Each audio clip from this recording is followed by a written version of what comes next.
Hi students, today we are going to talk about reaction mechanisms. We have already studied SN1 mechanism, SN2 mechanism, but we will once again quickly revise those SN1 and SN2 mechanism, and we will study those mechanisms in further detail in this lecture. So in the reaction mechanism, we are going to study reaction mechanisms of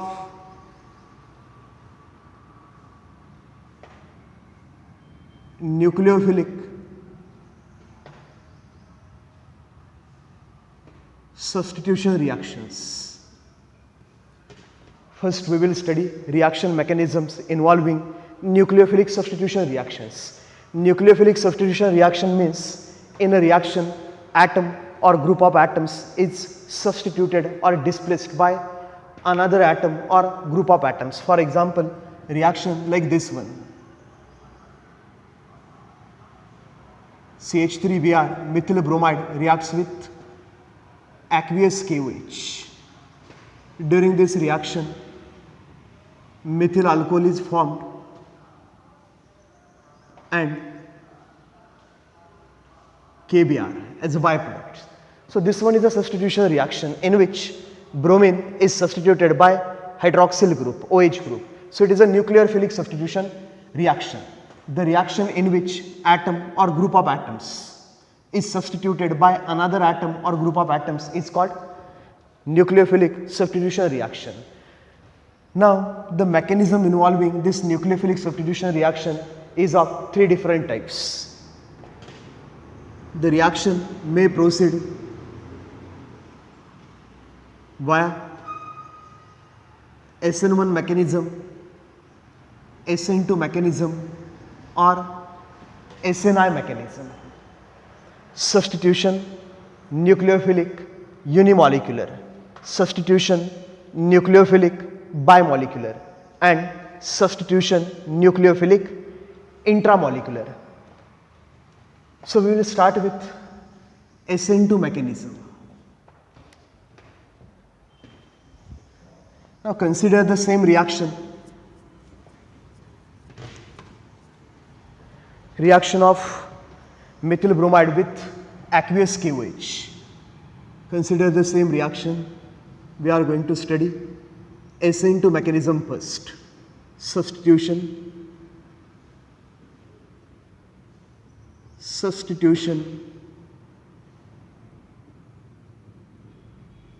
nucleophilic bimolecular. As rate of this reaction depends on two molecules, it is a bimolecular substitution reaction. Now let us consider a reaction. Methyl bromide reacts with aqueous KOH. Methyl bromide reacts with aqueous KOH to give methyl alcohol plus KBr aqueous. This reaction can be written as methyl bromide reacts with K plus OH minus. K plus OH minus. Bromine has three lone pairs. The reaction produces methyl alcohol CH3OH aqueous plus K plus aqueous plus Br minus aqueous. So K plus ions are actually spectator ions or counter ions. त्यांनी काही रिॲक्शनमध्ये काही participation केलं नाही जास्त, तर reaction actually अशा टाईपमध्ये चालू आहे. CH3Br methyl bromide plus OH minus ion, hydroxide ion gives methyl alcohol CH3OH plus Br minus. This methyl alcohol is called as, methyl bromide is called as substrate. जिच्या reaction आपण study करतोय, that compound is called as a substrate, and these attacking species are called as reagent. Now reagents are of different type. Reagents may be a radical reagent, neutral reagent, reagent which is electron rich nucleophilic reagent or reagent which is electron deficient is electrophile. Right now the reagent is electron rich reagent because it is having lone pair and also negative charge. That means it is an electron rich source, it is nucleophile. So during this reaction of methyl bromide with nucleophile OH minus, methyl alcohol is formed which is called as a product. It is a main product of this reaction, product, and this byproduct Br minus is a leaving group because OH attacks on electrophilic carbon and bromine lives along with its lone pair. It is also called as a leaving group. So bromine is called as a leaving group. Now the rate of reaction is always determined experimentally. What they have observed that during rate study of this reaction, they observed rate of this reaction doubles when concentration of substrate is doubled, when concentration of nucleophile is kept constant. की concentration methyl ब्रोमाइडचा double केला, याचा concentration कॉन्स्टंटच ठेवला, methyl ब्रोमाइडचं concentration double केलं, रिॲक्शनचा rate पण होतो double. Also when concentration of nucleophile is doubled, keeping the concentration of substrate constant, rate of this reaction also doubles. म्हणजे थोडक्यात काय की याचं कॉन्सन्ट्रेशन ठेवलं कॉन्स्टंट आणि याचं केलं डबल तर रिॲक्शनचा रेट डबल होतो. याचा कॉन्सन्ट्रेशन ठेवला कॉन्स्टंट आणि याचा केला डबल तरी पण रिॲक्शनचा रेट डबल होतो. मग हे जर आपल्याला मॅथमॅटिकल दाखवायचं म्हणलं हायपोथेटिकली तर आपण अशा टाईपमध्ये म्हणूयात की आपल्याकडे काही कॉन्सन्ट्रेशन असेल, initial concentration of methyl bromide and initial concentration of nucleophile, substrateचं concentration, nucleophileचं concentration आणि आपण मेजर केला रेट की पर second how much methyl bromide is consumed or per second how much OH minus gets consumed. It gives rate of reaction. It can be expressed in molar per second, amount of reactant consumed per minute or amount of reactant consumed per second. It can be measured in terms of molar per second. So suppose initially we have concentration of methyl bromide as 10 molar and concentration of OH minus ions as 10 molar. And suppose we have observed the rate of reaction initially it's, let's assume rate of reaction initially R0 is something like 2 molar per minute. It means when this reaction is carried out for 1 minute, concentration of methyl bromide and OH minus ions drops to 8 molar, 8 molar. In 1 minute, if concentration of methyl bromide becomes 8 molar, concentration of OH minus ions becomes 8 molar. That means within that 1 minute, 2 molar of methyl bromide and 2 molar of OH minus ions are consumed. 2 molar per minute. So it is the initial rate. Suppose same reaction is carried out by taking different concentration of OH minus ion, keeping the concentration of methyl bromide same. So it is the first experiment. Now during second run of the same experiment, they kept concentration of methyl bromide constant and they doubled the concentration of OH minus ions. What will they observe? In 1 minute, the rate of reaction is now 4 molar per minute. That means when initial concentration of methyl bromide is 10 molar, similar to previous experiment, and concentration of OH minus ions is doubled, the rate of reaction is also doubled. That means rate of this reaction is directly proportional to concentration of nucleophile OH minus ion. We can write as experimentally we have found that rate of this reaction is directly proportional to concentration of OH minus ions. When concentration of OH minus ion is doubled, rate of reaction gets doubled. Similarly, during third run, they observed if concentration of methyl bromide is doubled, 20 molar, compared to initial concentration of methyl bromide is doubled, whereas concentration of OH minus ions is kept constant. We are comparing new experiment with the first one, where concentration of methyl bromide is doubled and concentration of nucleophile OH minus ions is kept constant.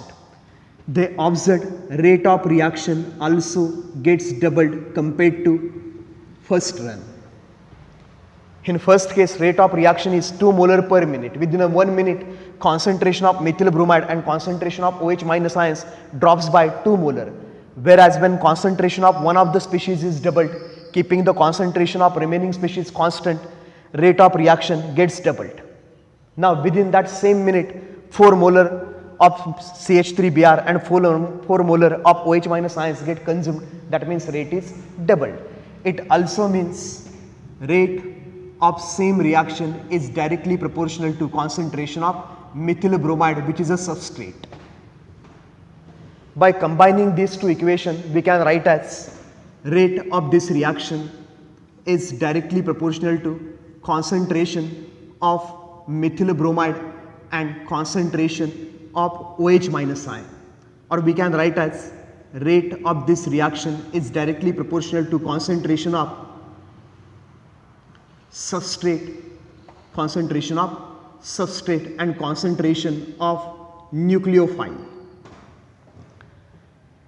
Now if we double concentration of methyl bromide and base OH minus ions, suppose compared to first one we doubled concentration of methyl bromide and also we doubled concentration of nucleophile OH minus ions. Now the rate of reaction becomes 4 times that of its initial rate. When concentration of substrate is doubled, twice the initial concentration. When concentration of nucleophile is doubled, twice the concentration. 2 into 2, rate becomes 4 times compared to initial rate. So that means rate of this reaction is directly proportional to concentration of substrate and rate of this same reaction is directly proportional to concentration of nucleophile. This is total experimental values. So these are experimental values from which we determine the species on which rate of reaction is dependent. So what we have observed experimentally that rate of this reaction depends on concentration of substrate as well as concentration of nucleophile, both concentrations raised to power equal to 1. As rate of this reaction depends on methyl bromide as well as OH minus ion, the rate of this reaction depends on 2 species, or we can say that rate of this reaction depends on 2 molecules. Hence, it is called as bimolecular substitution reaction. It is a nucleophilic substitution reaction in which nucleophile OH minus ion attacks on carbon and bromine gets pair of electron and leaves as Br minus ion. So it is a nucleophilic substitution reaction whose rate depends on both substrate and nucleophile. Hence, it is called as a bimolecular reaction. We can write as rate of this reaction is equal to some proportionality constant K into concentration of methyl bromide raised to power 1 into concentration of nucleophile OH minus ions raised to power 1. These powers gives order of reaction. This SN2 mechanism or SN2 reaction is first order with respect to methyl bromide and it is also first order with respect to OH minus ion. Overall order of reaction is equal to sum of the exponents to which these concentration terms are raised in this rate law expression, which is equal to 2. That means this SN2 reaction is second order reaction and it is bimolecular. SN2 reaction is a second order reaction. The order of reaction is always determined experimentally. So experimentally we have found that rate of this reaction depends on 2 reactant molecules. As rate of this reaction depends on 2 reactant molecules, the reaction is a bimolecular reaction and the sum of exponents to which these concentration terms are raised in this rate law expression equal to 2. This SN2 reaction is second order reaction. Now from this experiment, it is said that in rate determining step of this reaction mechanism, both CH3Br and OH minus ions are involved. As rate of reaction depends on these 2 molecules, both the molecules are involved in the slowest step of reaction mechanism, that is a rate determining step. So let's start with the reaction mechanism.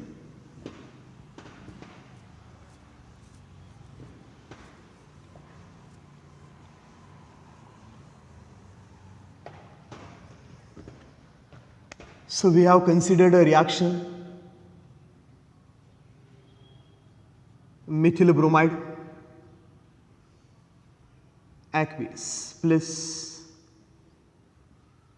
KOH aqueous, or instead we can write simplified representation: methyl bromide reacts with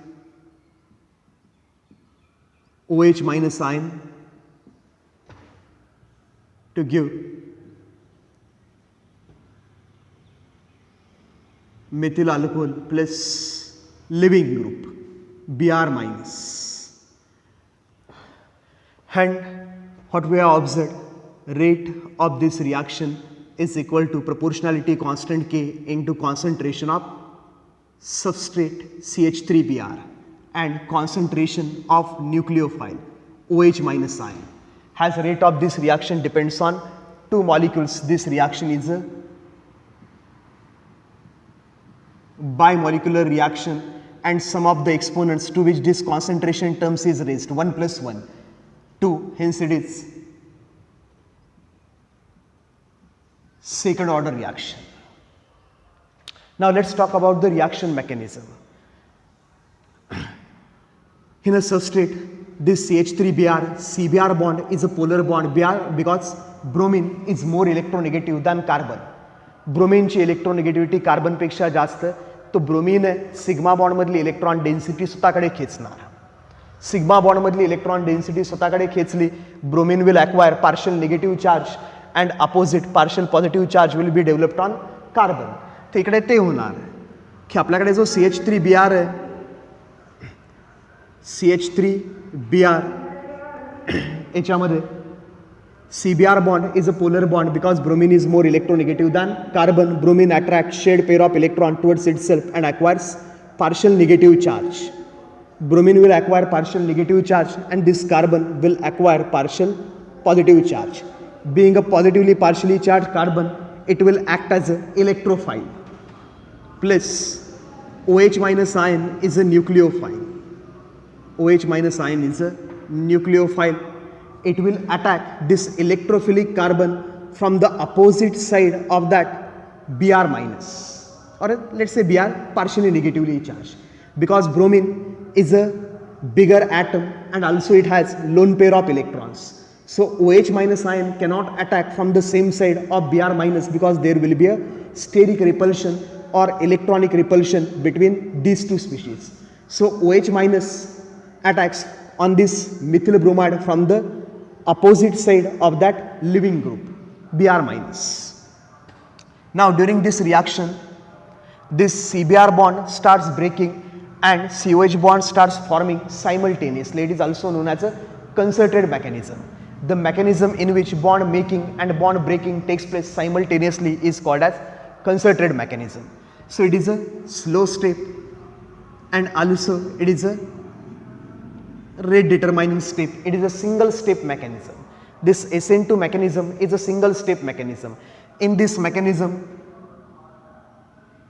bond breaking and bond forming takes place simultaneously.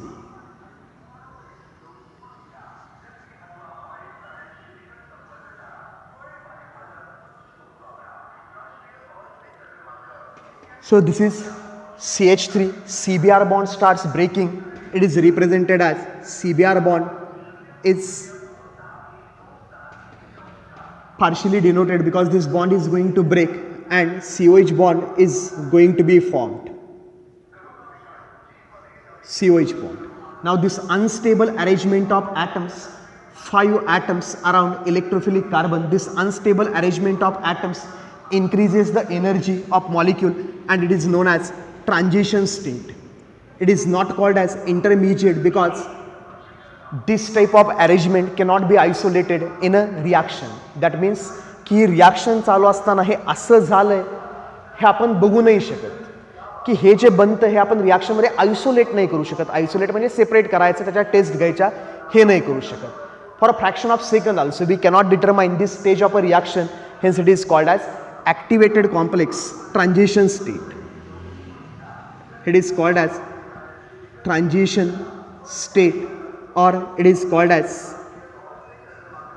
activated complex. इकडे carbon आहे which is a electrophilic carbon, partially positively charge. Bromine has partial negative charge and OH त्याची इकडे lone pair share करतोय carbon बरोबर आणि bromine pair घेऊन निघून चालला आहे. OH आहे इलेक्ट्रॉन रिच आहे, तो इकडून येणार पाठीमागून, लोन पेअर शेअर करणार कार्बन बरोबर आणि ब्रोमीन आहे ही पेअर घेऊन मॉलिक्यूलमधून जाणार निघून ॲज अ लिव्हिंग ग्रुप. तर मध्येही तयार होणार आहे transition state, unstable arrangement of 5 atoms around electrophilic carbon due to steric repulsion and these unstable bonds. These bonds are not completely broken or completely formed. So, energy of this transition state or activated complex is more than energy of reactants. Finally, this arrangement gives product CH3OH. Product CH3OH is formed and living group Br minus departs. Br minus. तर reaction होणार आहे अशा टाईपमध्ये की OH minus आहे ब्रोमीनच्या same साईडने attack करत नाही, कारण ब्रोमीन आहे एक बिगर ॲटम आहे आणि वरून त्याच्याकडे लोन पेअर्स आहेत आणि हा जो न्यूक्लिओफाईल अटॅक करायला येतोय it is also electron rich. त्या दोघांमध्ये सेम साईडने जर आले OH मायनस Brच्या साईडने आला तर या दोघांमध्ये होणार आहे स्टेरिक रिपल्शन, इलेक्ट्रॉनिक रिपल्शन. त्यामुळे ते इलेक्ट्रॉनिक रिपल्शन करायला हा OH मायनस बॅक साईडने येणार, back side attack, or we called it as a opposite side attack. So we will call it as a back attack, back side attack. ताप पाठीमागून आला आणि मग हा ऑक्सिजन कार्बन बरोबर बॉन्ड फॉर्म करायला सुरुवात करणार आणि सायमल्टेनियसली हा CBr बॉन्ड आहे त्याचं सुरू होणार ब्रेकिंग आणि एक अनस्टेबल अरेंजमेंट आहे. अनस्टेबल अरेंजमेंट असताना हे जे ॲटम्स आहेत H, C, H आणि हा H हे सगळे एकाच प्लेनमध्ये आहेत. एका साईडने ब्रोमीन अटॅक करतोय, हे OH अटॅक करतोय कार्बनवरती, बॉन्ड फॉर्मिंग सुरू आहे आणि अपोजिट साईडने त्या प्लेनच्या तिकडे चालू आहे ब्रोमीनचं मॉलिक्यूलला सोडून जाणं इकडून. तर हे जे ॲटम्स आहेत सध्या H, हा H आणि कार्बन हे सगळे एका प्लेनमध्ये आहेत आत्ता ट्रान्झिशन स्टेटमध्ये आणि हा OH आहे तो इकडून अटॅक करतोय आणि ब्रोमीन आहे इकडून निघून चालला आहे. ते जे simultaneous bond breaking bond forming चालू आहे it is called as a concerted mechanism. Finally bromine आहे हा बॉन्ड तुटणार आहे आणि OH बॉन्ड बनणार स्ट्रॉंगर बॉन्ड, COH बॉन्ड इकडे फॉर्म होणार, प्रोडक्ट फॉर्म झाला हा leaving group. So it is a single step mechanism. इकडे एक ॲरो इकडे एक ॲरो म्हणजे 2 स्टेप्स नाहीत, it is a single step. का तर हे मध्ये आयसोलेट होत नाही, हा काही इंटरमिजिएट नाही, एखादा प्रोडक्ट नाही एखाद्या रिॲक्शन स्टेपमधला. ही अनस्टेबल अरेंजमेंट आहे. रिॲक्शन तर होणार आहे एका स्टेपमध्ये सिंगल. OH मायनस बॅक साईडने अटॅक करणार, हा बॉन्ड घेऊन निघून जाणार CH3OH Br minus. So this SN2 mechanism which is a bimolecular whose rate depends on substrate as well as nucleophile which is a second order reaction and it is single step mechanism. Single step concerted mechanism. Single स्टेपमध्ये होणार आहे की ज्याच्यामध्ये काय असणार आहे simultaneous bond breaking and simultaneous bond forming.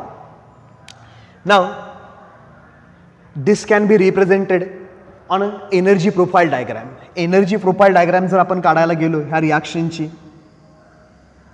तिकडे y axis वरती energy, on x axis we have progress of reaction. Progress of reaction with time, or we can call it as a reaction coordinate. How reactant gets transferred into the products is represented on a energy profile diagram. Now this reaction is an exothermic reaction. Exothermic reaction because this COH bond is stronger than CBr bond. Amount of energy required to break this CBr bond is less than amount of energy released during formation of COH bond. इथे CBr bond breaking चाललंय, bond breaking आहे, त्याला energy करावी लागते absorb. इकडे bond forming चालू आहे, bond form झाला, दोघांमध्ये अट्रॅक्शन क्रिएट होतं, एनर्जी होते रिलीज. तर अट्रॅक्शन ब्रेक करायचं आहे तर एनर्जी ॲब्सॉर्ब होणार, अट्रॅक्शन क्रिएट होतं आहे तर एनर्जी रिलीज होणार. इकडे जी एनर्जी रिलीज होणार आहे ह्या स्टेपमध्ये एनर्जी रिलीज्ड आपण म्हणूयात E1, आणि हा बॉन्ड ब्रेक करायला जी एनर्जी लागणार आहे it is E2. That E1 is greater than E2 because this CO bond is stronger than CBr bond. हा बॉन्ड स्ट्रॉंगर आहे तर जास्त एनर्जी रिलीज होणार. हा बॉन्ड ब्रेक करायला जेवढी एनर्जी लागते त्यापेक्षा जास्त एनर्जी इकडे रिलीज झाली तर ओव्हरऑल टोटल रिॲक्शनमध्ये एनर्जी होणार आहे रिलीज. आणि त्याला आपण म्हणतो एक्झोथर्मिक रिॲक्शन, की during this reaction heat is release. It is a exothermic reaction. At heat is released when reactants are converted in to products. That means reactants are at higher energy level than products. Reactant higher energy level to lower energy लेवलमध्ये चाललेत म्हणून तर energy झाली release. तर energetically आपण अशा टाईपमध्ये दाखवतो की सपोज आपल्याकडे इकडे रिॲक्टंटची टोटल एनर्जी आहे, energy of methyl bromide plus energy of OH minus ion. We called it as energy of substrate methyl bromide CH3Br plus OH minus ions. It is energy corresponding to reactants. आणि finally form होणार आहेत products. इकडे product आपल्याकडे form होणार आहे methyl alcohol CH3OH plus Br minus. तर इकडे form होणार आहेत products. So these reactants are converted in to products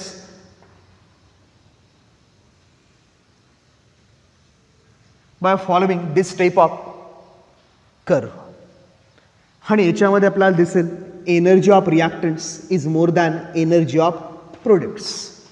रिॲक्टंटची एनर्जी प्रोडक्टपेक्षा जास्त आहे आणि या दोघांमधला जो डिफरन्स आहे तेवढी एनर्जी होणार आहे रिलीज ड्युरिंग दिस रिॲक्शन. त्याला आपण म्हणतो डेल्टा H और sometimes it can be denoted as delta G. It depends की तुम्ही इकडे काय लिहिले. इकडे जर तुम्ही लिहिलं असेल फ्री एनर्जी, हा दोघांमधला जो गॅप आहे it is denoted as a delta G. इकडे तुम्ही लिहिलं एन्थाल्पी, हा दोघांमधला एनर्जी गॅप आहे it is denoted as a delta H. ते थर्मोडायनामिक्समध्ये कळेल आपल्याला, आत्ता काही गरज नाही त्याची. हा जो हायेस्ट एनर्जी पॉईंट आहे in an energy profile diagram, the highest energy point corresponds to most unstable arrangement of atoms during the reaction. की रिॲक्शन चालू असताना सगळ्यात अनस्टेबल अरेंजमेंट कुठली होती बाबा, तर ही transition state. The peak of this potential barrier, if we want to convert this reactants in to products we have to cross this energy barrier. की रिॲक्टंट्स आहेत त्यांना एवढी एनर्जी द्यावी लागेल, एवढी एनर्जी दिली नाही तर ते प्रोडक्टमध्ये कन्वर्टच होणार नाहीत. So in order to convert these reactants into products, first we have to raise the energy of reactants up to this point. आणि हा पॉईंट नंतर बॉन्ड फॉर्मेशन असेल dominant compared to bond breaking. एकदा का बॉन्ड फॉर्म व्हायला सुरुवात झाला की एनर्जी होणार रिलीज, एनर्जी बाहेर जायला लागली की सिस्टीमची एनर्जी परत होणार ड्रॉप आणि फायनली फॉर्म होणार प्रोडक्ट्स. तर हा जो पॉईंट आहे पीक पॉईंट त्याला आपण म्हणतो energy corresponding to transition state. ही energy corresponding to transition state, unstable arrangement of atoms around the carbon. ती हायेस्ट एनर्जी पॉईंट आहे का तिकडे स्टेरिक रिपल्शन जास्त आहे आणि ना तर कार्बनचा बॉन्ड तुटला आहे ना तर बॉन्ड फॉर्म झाला आहे. ती सगळी अनस्टेबल अरेंजमेंट आहे which requires absorption of energy. म्हणून एनर्जी इन्क्रीज झाले. तर हा peak of barrier corresponds to activated complex. आणि हा जो एनर्जी डिफरन्स आहे, energy difference between peak of barrier, energy difference between peak of barrier and energy of reactants is called as energy of activation. ह्याला आपण म्हणतो activation energy. आणि या activation एनर्जीची अमाऊंट डिपेंडंट आहे कुणावरती, स्टॅबिलिटी ऑफ ट्रान्झिशन स्टेट. जेवढी तुमची transition state इकडे बनणार स्टेबल तेवढी एनर्जी होणार कमी कमी. जेवढा हा बनणार अनस्टेबल तेवढी ट्रान्झिशन स्टेटची ॲक्टिवेशन एनर्जी होत जाणार इन्क्रीज. तर रिॲक्शनचा रेट आहे SN2 रिॲक्शनचा. That rate of SN2 reaction depends on stability of transition state. हा मी अजून काय म्हणतो याच्यामध्ये की ज्यास आपल्याला काही MCQ सॉल्व करायचे त्यासाठी आपल्या वेळेस अजून काय महत्त्वाचं आहे की rate of this SN2 mechanism depends on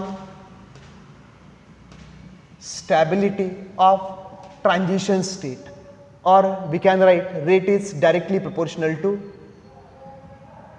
stability of transition state. जेवढी ट्रान्झिशन स्टेट बनणार stable, stable means lower in energy, unstable means higher in energy. तर जेवढी ट्रान्झिशन स्टेट स्टेबल बनणार, ट्रान्झिशन स्टेटची एनर्जी कमी, आणि जेवढी एनर्जी कमी, ॲक्टिवेशन एनर्जी कमी, तेवढे रिॲक्टंट इझिली कन्वर्ट होणार प्रोडक्टमध्ये. तर बस ते झालं एनर्जी प्रोफाईल डायग्रॅम. आणि या दोघांमधला जो डिफरन्स आहे, energy of reactants and energy of products, it is called as enthalpy of reaction delta H. Delta H is enthalpy of products minus enthalpy of reactants. Enthalpy of products minus enthalpy of reactants is negative. It is a exothermic reaction. का तर प्रोडक्टची energy कमी आहे reactant पेक्षा, तर delta एचचा sign येणार आहे negative. That means it is a exothermic reaction. So it is a nucleophilic substitution by molecular reaction. सगळ्यात महत्त्वाचं काय बाबा, it is a single step mechanism. हे सगळ्यात महत्त्वाचं, it is a single step mechanism and mode of attack in this reaction is a back attack. तर ह्या रिॲक्शनमध्ये back अटॅकच झाला हे कळतं कशावरून, तर हे कळतं कशावरून, स्टेरिओ केमिस्ट्रीवरून. It is determined from stereo chemistry of reaction.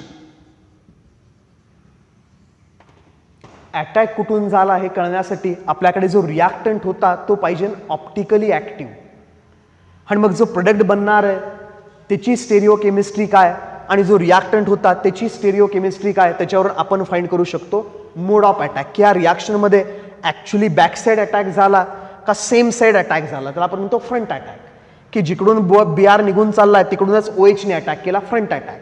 Attack झाला बॅक अटॅक, फ्रंट अटॅक, का at a time simultaneous attack झाला, काही OH मायनसनी बॅक अटॅक केला आणि काही OH मायनसनी फ्रंट अटॅक केला. तर हे जर डिटरमाइन करायचं असेल तर आपल्याला स्टडी करावी लागते stereo chemistry of reaction.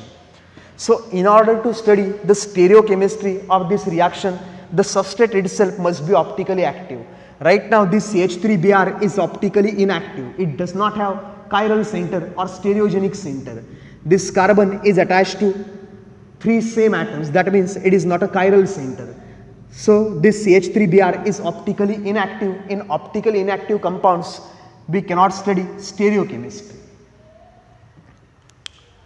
So let's take optically active substrate.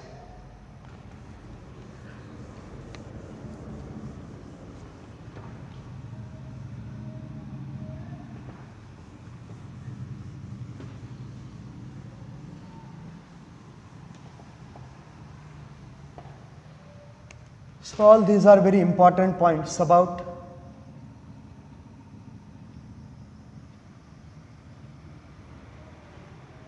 SN2 mechanism.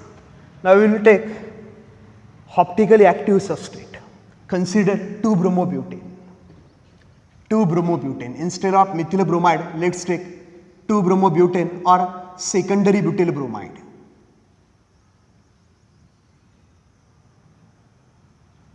This carbon which is attached to 4 different atoms or group of atoms is a chiral carbon. ते आपण आयसोमेरिझम मध्ये बघितलं, स्टेरिओ आयसोमर्स मध्ये इनॅन्शिओमर्स, डायस्टेरिओमर्स, मेसोमर्स, तिकडे आपण हे सगळं बघितलं, डी शुगर, एल शुगर. हा carbon which is a chiral carbon, this is optically active center, optically active compound 2-bromobutane.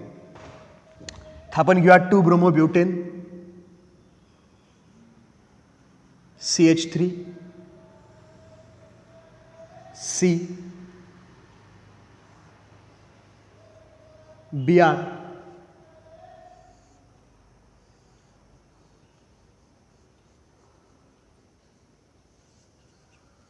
C2H5.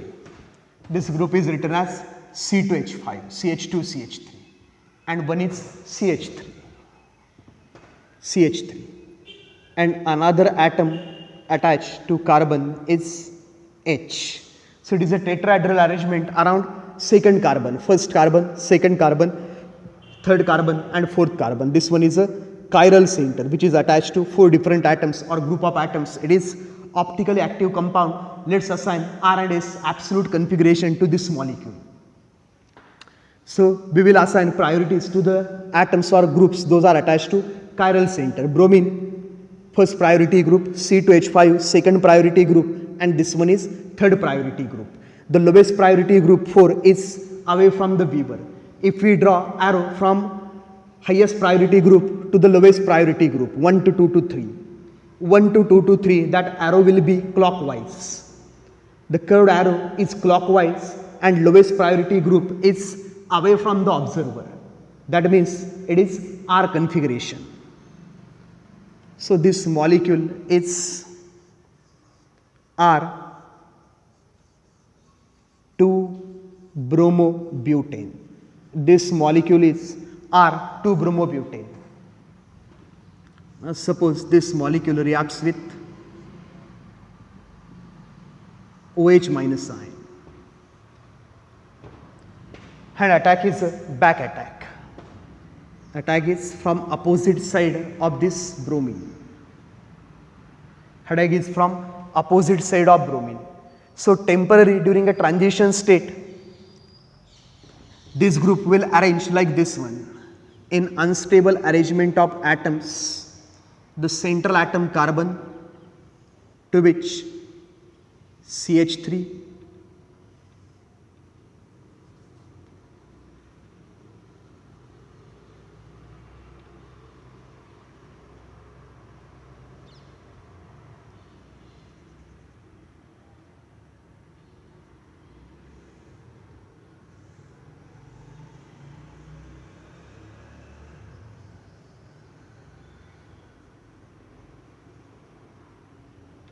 हे प्लेन आहे बघा परपेंडिक्युलर. हा जो बोर्ड आहे त्याला हा प्लेन परपेंडिक्युलर आहे. हा OH इकडून अटॅक करायला आला की हे जे दोन ग्रुप्स आहेत ते इकडे शिफ्ट होणार. आता अशा टाईपची अरेंजमेंट आहे की इकडे एक ॲटम, वरती एक CH3 ग्रुप मध्ये कार्बन, इकडे एक ग्रुप, इकडे एक ग्रुप, पाठीमागे एक ग्रुप, आणि इकडून अटॅक करायला आला OH मायनस आयन ब्रोमीन इकडे असेल. बॅक साईडने अटॅक करायला आला की स्टेरिक रिपल्शनमुळे हे जे दोन ग्रुप्स आहेत इकडे शिफ्ट होणार. इकडे असेल ब्रोमीन, इकडून अटॅच होणार OH. ती त्या टाईपची अरेंजमेंट आहे की हे तीन जे ॲटम्स आहेत CH3, C2H5 आणि H, हे ॲटम्स किंवा ग्रुप ऑफ ॲटम्स हे येणार आहेत सिंगल पेनमध्ये. इकडून अटॅक करणार न्यूक्लिओफाईल आणि इकडून डिपार्ट होणार आहे Br मायनस. तर इकडून C2H5 आणि इकडे असेल आपला H पाठीमागच्या साईडला बोर्डच्या. आत्ता सुद्धा तसाच आहे तो. आणि इकडे ब्रोमीन तर तो चालू असेल bond breaking Br, which acquires partial negative charge, partial positive charge, OH bond forming,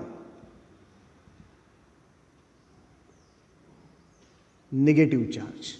This unstable arrangement of atom double dagger is called as transition state. This is rate determining step, slow step, single step, and this one is a transition state. He transition state आहे. इकडून आता bromine pair घेऊन निघून गेला. Bromine pair घेऊन निघून गेला की हे जे दोन ग्रुप्स आहेत स्टेरिक रिपल्शन कमी करायला ब्रोमीनच्या साईडला होणार शिफ्ट, त्या साईडला तिकडे झाले. तर प्रोडक्ट बनणार आहे आपल्याकडे अशा टाईपमध्ये CH3 आणि इकडे होता ब्रोमीन, ब्रोमीनच्या अपोजिट साईडने येऊन अटॅच झाला OH हायड्रॉक्सिल ग्रुप. आणि हे जे दोन ग्रुप्स आहेत CH3 हे प्लेनर आहे. असं CH3 पुढे, H पाठीमागे, तर CH3 इकडच्या साईडला येणार, H इकडच्या साईडला. तर आपल्याकडे हा C2H5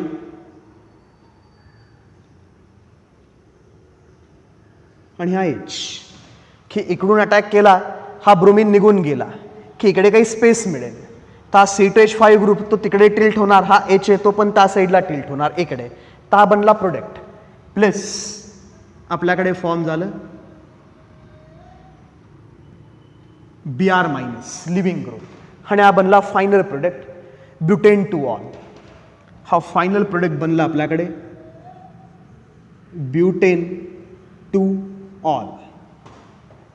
आणि हा पण कंपाऊंड बनला ऑप्टिकली ॲक्टिव्ह. बनला का नाही माहीत नाही अजून तरी, ते एक्सपेरिमेंटली कळेल आपल्याला की रिॲक्शनमध्ये सुरुवातीला तर आपण घेतला होता ऑप्टिकली ॲक्टिव्ह सबस्ट्रेट.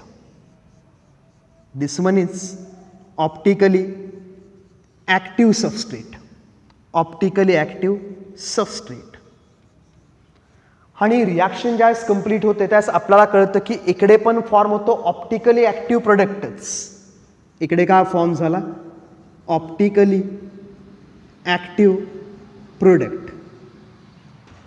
आणि सुरुवातीला सबस्ट्रेटचं जर आपल्याकडे असेल optical rotation to the right hand side, suppose this is a D compound dextro rotatory, तर during completion of reaction what we observed, the product form is a leo rotatory. की substrate होता dextro rotatory आणि reaction complete झाली, product बनला laevo rotatory. That means configuration of atoms in this substrate is changed during formation of a product that is called as a inversion of configuration or Walden inversion. की सगळी जी geometry आहे ती invert झाली. हा होता R rectus 1 2 3 clockwise. इकडे जर आपण कन्फिगरेशन असाइन केला R S configuration, it is a priority 1 group, priority 2 group and priority 3 group. The lowest priority group 4 is away from the viewer. And if we draw arrow from 1 to 2 to 3, now the arrow is anti-clockwise. Arrow is anti-clockwise and H is away from the weaver. That means it is a S configuration. So it is S butane to all.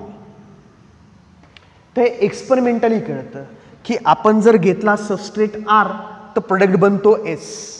की ह्या रिॲक्शनमध्ये काय होतं, ह्या रिॲक्शनमध्ये आपण substrate जर घेतला R कन्फिगरेशनचा तर जो प्रोडक्ट बनतो that product has a S configuration during SN2 mechanism. किंवा तुम्ही सबस्ट्रेटच घेतला एस कन्फिगरेशनचा during SN2 reaction, then the product form during reaction has R configuration. तर हे जे ॲब्सोल्यूट कन्फिगरेशन चेंज होतं it is due to the inversion of geometry. की बी आरच्या अपोजिट साईडनी OH अटॅक केला की हे जे इकडचे ग्रुप्स आहेत तिकडे शिफ्ट झाले, जॉमेट्री झाली invert. It is called as Walden inversion. It is called as inversion of configuration. Configuration of atom about chiral centre gets inverted or it is also called as Walden inversion. ती reaction study केली वॉल्डननी आणि त्याला कळलं की बाबा stereo chemistry आहे ती होती चेंज, अपोजिट बनते स्टेरिओ केमिस्ट्री. की डेक्स्ट्रो रोटेटरी सबस्ट्रेट आहे बनतो लिओ रोटेटरी, किंवा लिओ रोटेटरी सबस्ट्रेट आहे चेंज होतो डेक्स्ट्रो रोटेशनमध्ये. That means optically active substrate gives optically active product with inversion of configuration. की त्याचं जे ऑप्टिकल रोटेशन आहे ते झालं इन्व्हर्ट. का आता आतमधली जी कन्फिगरेशन्स आहेत ॲटमची ती झाली चेंज. हा होता आर कंपाऊंड, प्रोडक्ट बनला S compound. It is non as inversion of configuration. तर हे जे इन्व्हर्जन ऑफ कन्फिगरेशन होतं आहे त्याच्यावरून आपल्याला कळतो की हा रिॲक्शनमध्ये अटॅक कुठून झाला. Attack is a back attack or attack takes place from opposite side of that leaving group. हा जो लिव्हिंग ग्रुप जाणार आहे त्याच्या अपोजिट साईडने होतो बॅक अटॅक. ते त्याच्यावरून कळतं. हा जर सेमच साईडला अटॅच झाला असता, OH आला असता आणि इथेच अटॅच झाला असता, की ब्रोमीन आहे त्याच्या जागेवरतीच अटॅच झाला असता OH आला इकडून इथेच अटॅक केला तर आपल्याकडे कंपाऊंड बनला असता अशा टाईपमध्ये.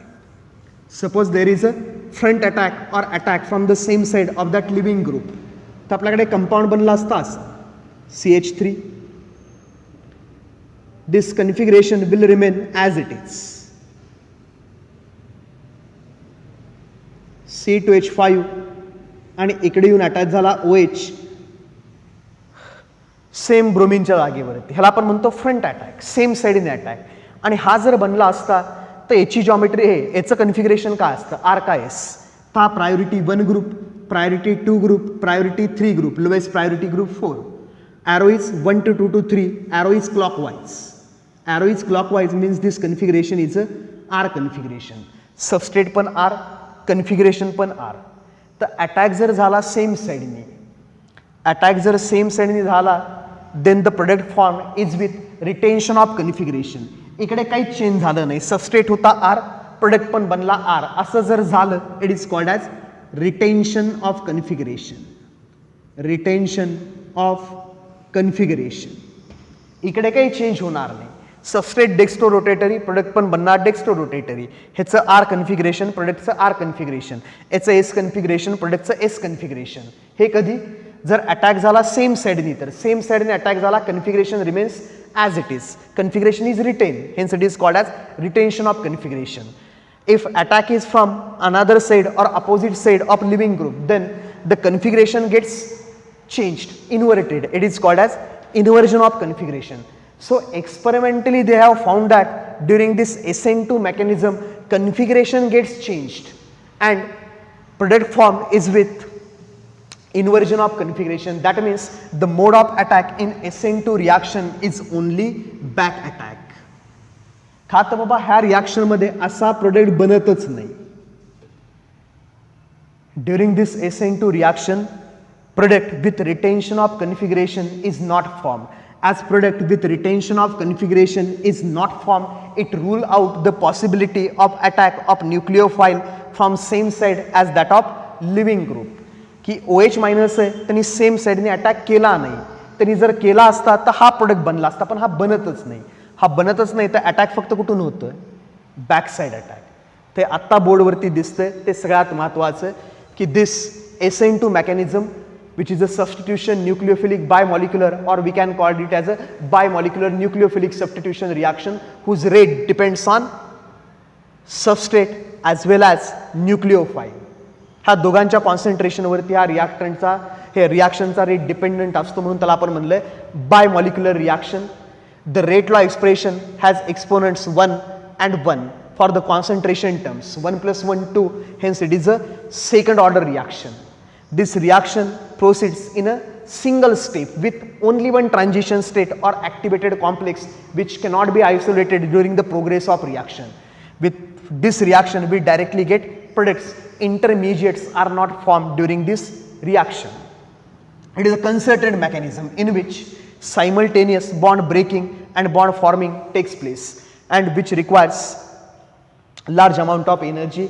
This type of arrangement corresponds to transition state and it is known as activated complex.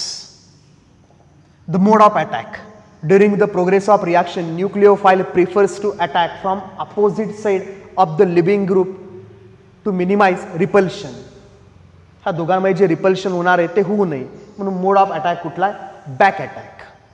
So attack is a back attack and due to back attack, due to this back attack the product obtain is not with retention of configuration but the product obtain is always with inversion of configuration.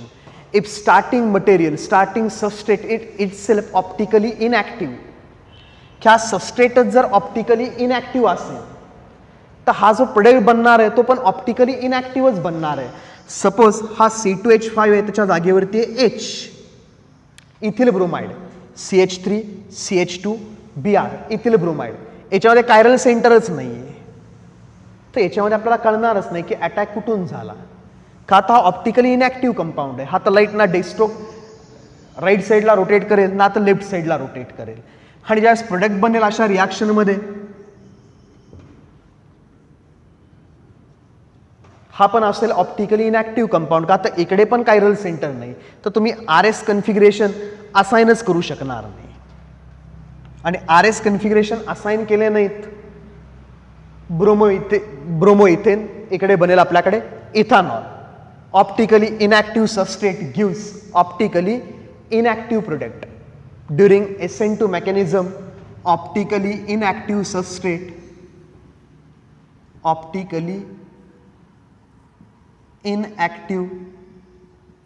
substrate produces optically inactive product. Product पण बनणार optically inactive. आणि तेच आपण म्हणलं की substrate जर optically active असेल, if substrate is optically active, the product form is also optically active. इकडे जो प्रोडक्ट फॉर्म झाला आपल्याकडे, this one also has chiral center, this is also optically active compound with inversion of configuration. the R configuration is inverted to S, or substrate is S, then the product form will be R. So in SN2 mechanism, if there is optically active substrate, the product form is also optically active with inverted configuration. And the rate of this reaction also depends on stability of this transition state. If you look at this transition state, overall negative charge is more compared to the positive charge, because substrate is neutral, OH minus is a negatively charged. So this transition state overall is a negatively charged. So electron withdrawing groups will stabilize this transition state by withdrawing the negative charge and making transition state more stable.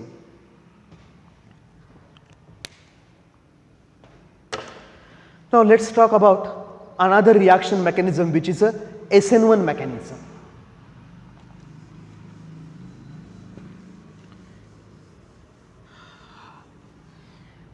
And during this SN2 mechanism, due to this back attack mode of reaction mechanism, sterically less hindered substrate are more preferred for SN2 mechanism. का आता attack करायचा आहे तुम्हाला opposite साइडनी living ग्रुपच्या, तर attack करताना ह्या कार्बनपर्यंत पोचायचं, ह्या कार्बनपर्यंत पोचणार का नाही nucleophile, it depends on other groups, those are attached to electrophilic carbons. If these groups are bulkier groups, they will hinder attack of nucleophile on electrophilic carbon from opposite side of that living group. इकडे जर एकदम bulky groups आहेत, then that electrophilic carbon is not easily accessible to OH minus ion. त्यास backside attack तर होणारच नाही, किंवा त्याचे होण्याचे चान्सेस असतील निग्लिजिबल, कमी असतील. मग अशा वेळेस काय होणार? अशा वेळेस रिॲक्शन दुसऱ्या मेकॅनिझमनी प्रोसीड होणार. That mechanism is a SN1 mechanism. तर टाइप ऑफ सबस्ट्रेट आपण नंतर बघू. आता अजून एक एक्झाम्पल घेऊयात टर्शियरी ब्युटिल ब्रोमाइडचं. Reaction of tertiary butyl bromide with OH minus ions.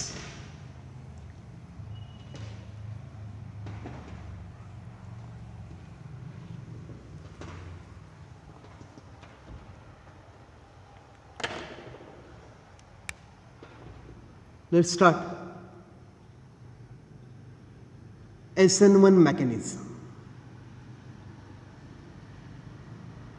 SN1 mechanism. That means substitution, nucleophilic, unimolecular. Substitution, nucleophilic, unimolecular reaction, SN1 reaction.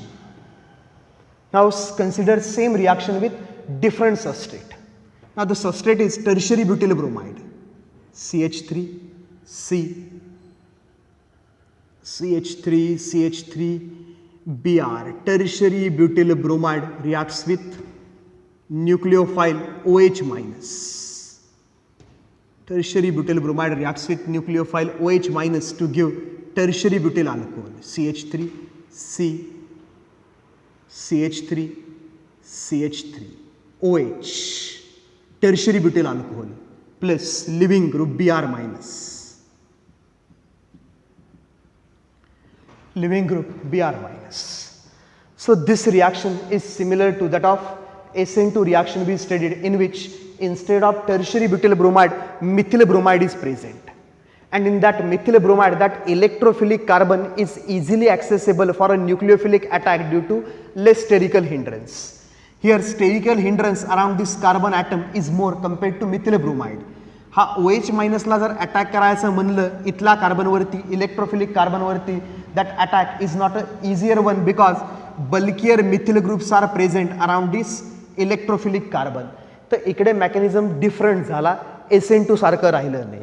का तर SN2 मध्ये अटॅक करावा लागतो बॅक साइडने, आणि बॅक साइडने अटॅक करायला हा कार्बन पाहिजे ॲक्सेसिबल.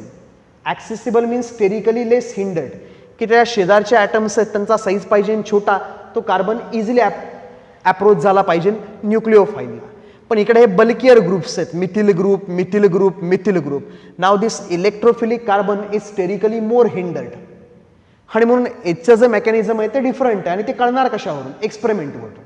सेम एक्सपेरिमेंट आपण इथे कॅरी करणार. हा जो टर्शियरी ब्युटिल ब्रोमाइड आहे आणि OH मायनस त्यांचं कॉन्सन्ट्रेशन चेंज करून बघणार की रिॲक्शनचा रेट कुणावरती डिपेंडंट आहे. तर इकडे काय कळतं बघा, इकडे आपण सेम एक्सपेरिमेंट केला. It is,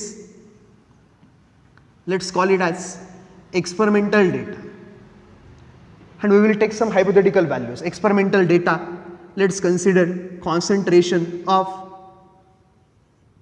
tertiary butyl bromide and concentration of nucleophile OH minus ion.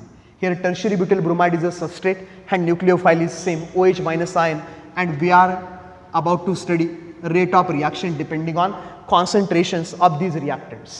So what we have experimentally observed, or what they have experimentally observed, is when concentration of tertiary butyl bromide, let's assume its concentration is 10 molar initially, and concentration of OH minus ion is also 10 molar.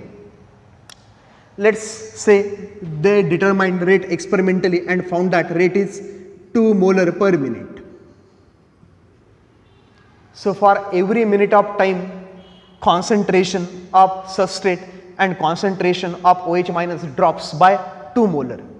2 moles are consumed per minute. That means rate of this reaction when initial concentrations are 10 molar and 10 molar. This one is a first run of this experiment. Now the same experiment is carried out second time, but this time concentration of tertiary butyl bromide is changed by keeping concentration of OH minus ion.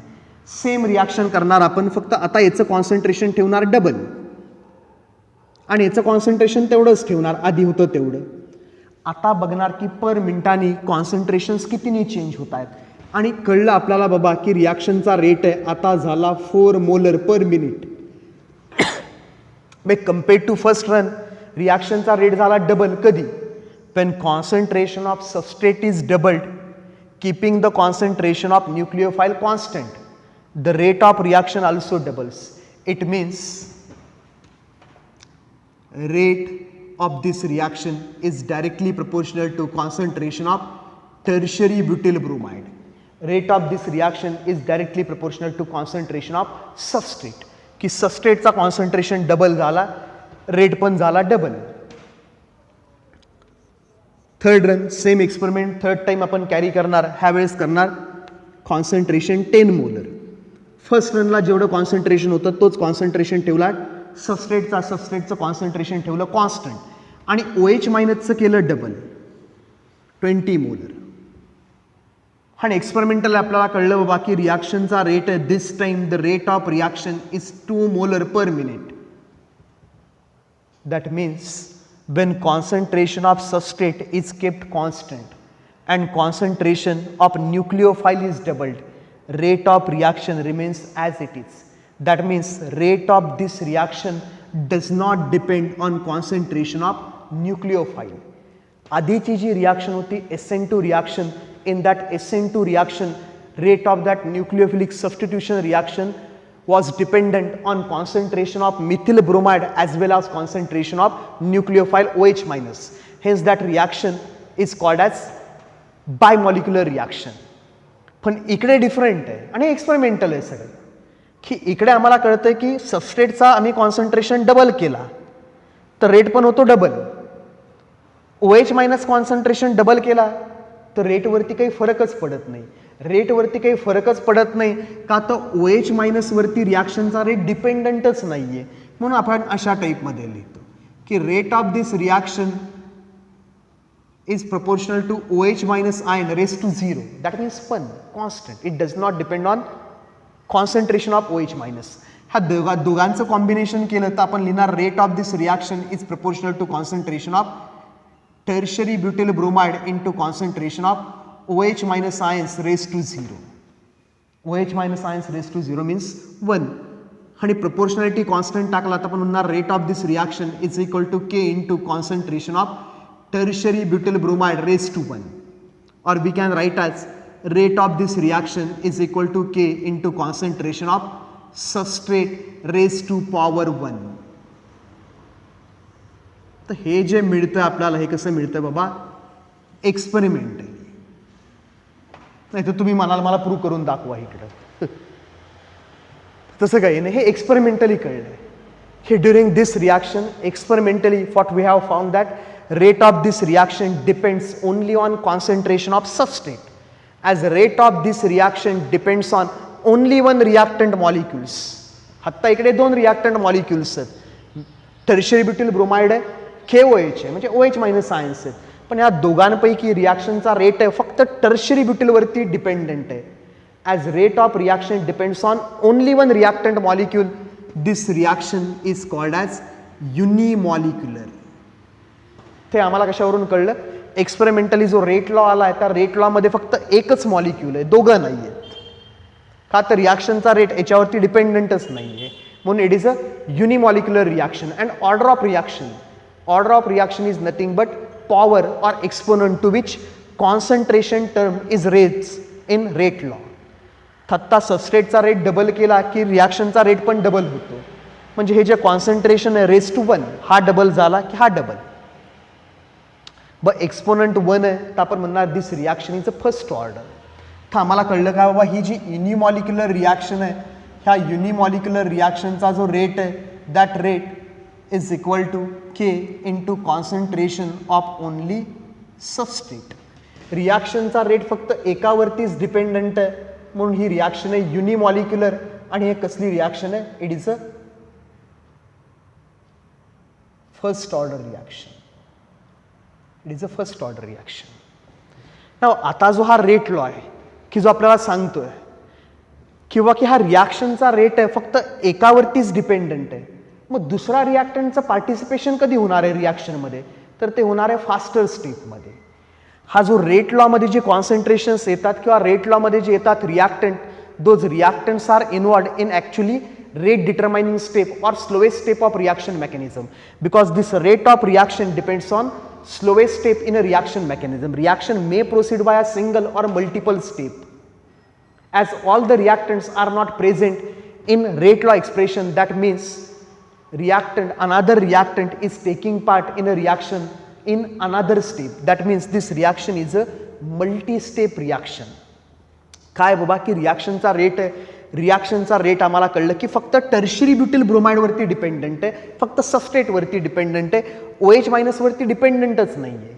म्हणजे याचा अर्थ असा की सुरुवातीला रिॲक्शनमध्ये हा tertiary butyl bromide participate करणार आहे आणि नंतर जी पण काही फास्ट रिॲक्शन असेल की जी फ्रॅक्शन ऑफ सेकंडमध्ये होईल त्याच्यामध्ये पार्टिसिपेट करणार आहे OH मायनस आयन.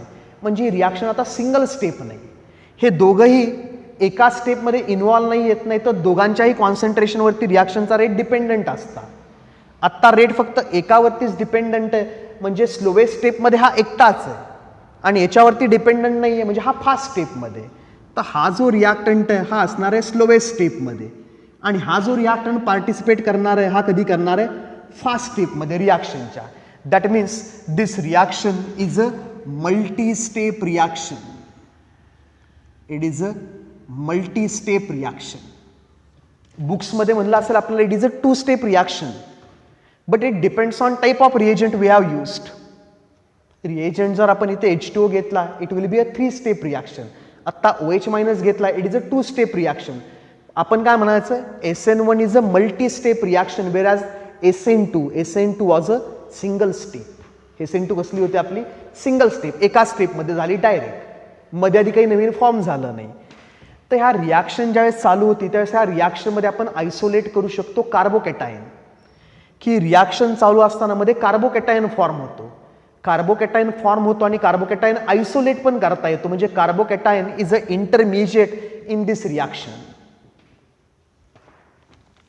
की जी रिॲक्शन आहे ही आता एक आहे 2 स्टेप रिॲक्शन आणि हा 2 स्टेप रिॲक्शनमध्ये मध्ये फॉर्म होणार आहे intermediate which is a carbocation.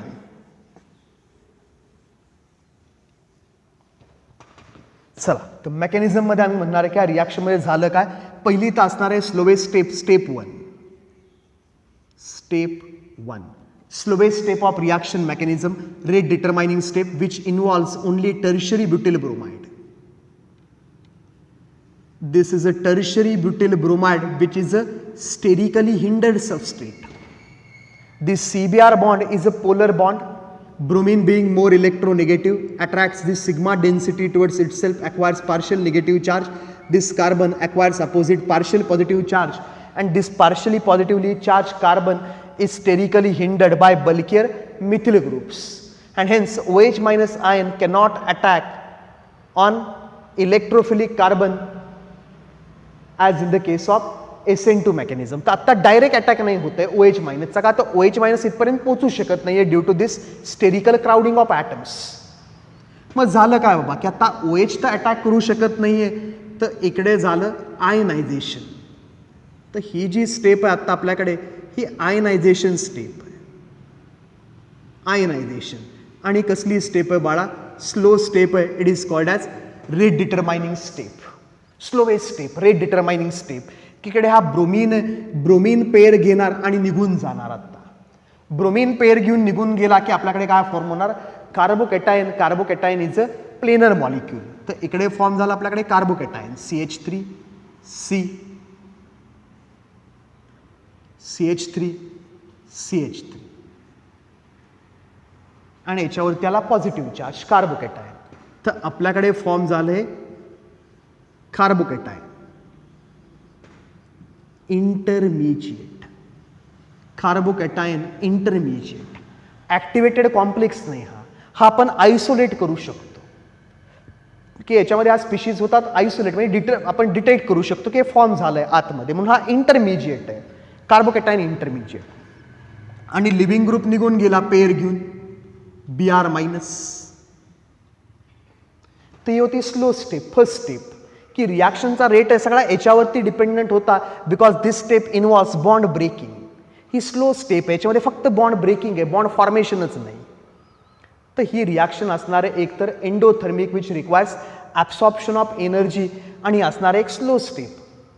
आणि पुढे एकदा का टर्शरी ब्युटिल कार्बोकॅटायन फॉर्म झाला, कार्बोकॅटायन इंटरमिजिएट, की मग हा OH मायनस अटॅक आहे इझिली अटॅक करू शकतो या कार्बोकॅटायनवरती because carbocation is a planar. Carbon sp2 hybridise, it is a planar, and if it is a planar, OH minus attack can attack from front side or back side of this carbocation. कुठून पण म्हणा तुम्ही की carbocation planar आहे. if it is a planar, OH minus will attack electrophilic carbon from front side or from back side, or we can call that if carbocation is planar, OH minus can attack from top side or from bottom side.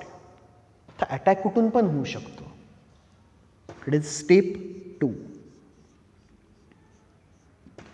तर step 2 मध्ये it is a planar carbocation CH3 CH3 CH3 plus planar carbocation.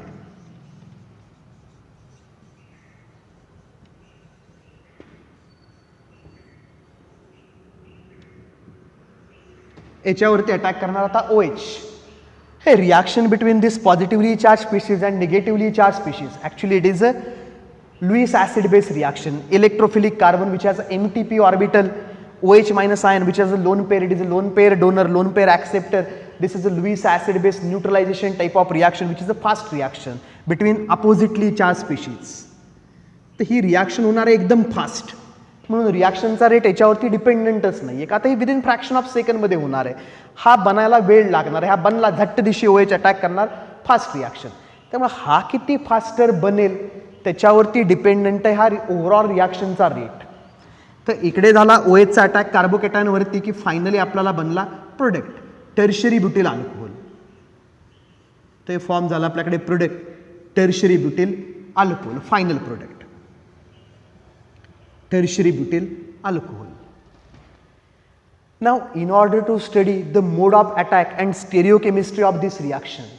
आत्ता तर ठीक आहे की आत्ता हा जो आपण सबस्ट्रेट घेतला त्या substrate is optically inactive substrate.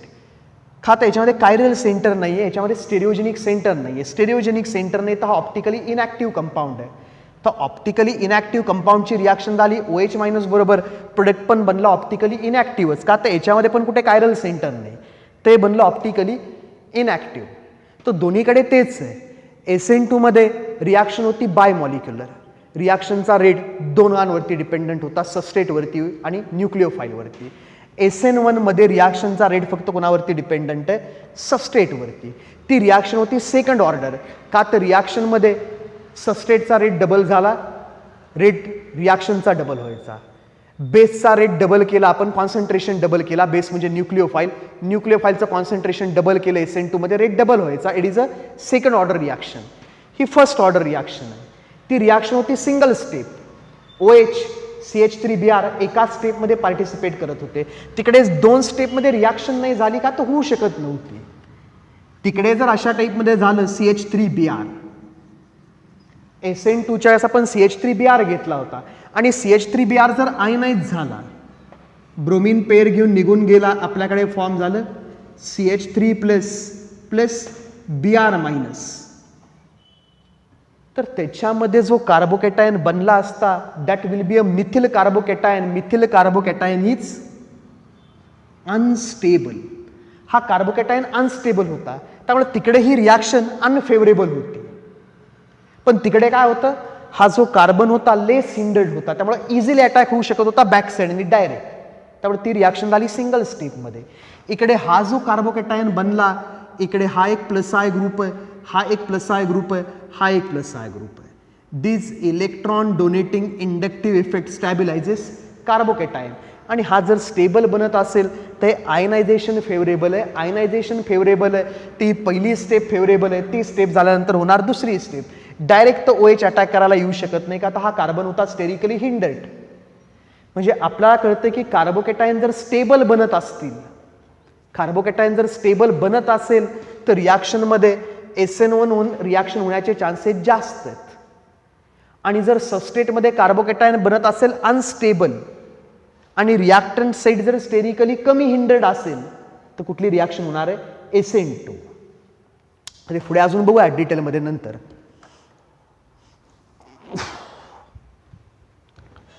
आत्ता जाऊ देत, आता बघूयात एनर्जी प्रोफाईल डायग्राम आणि मग बघूयात स्टेरिओकेमिस्ट्री.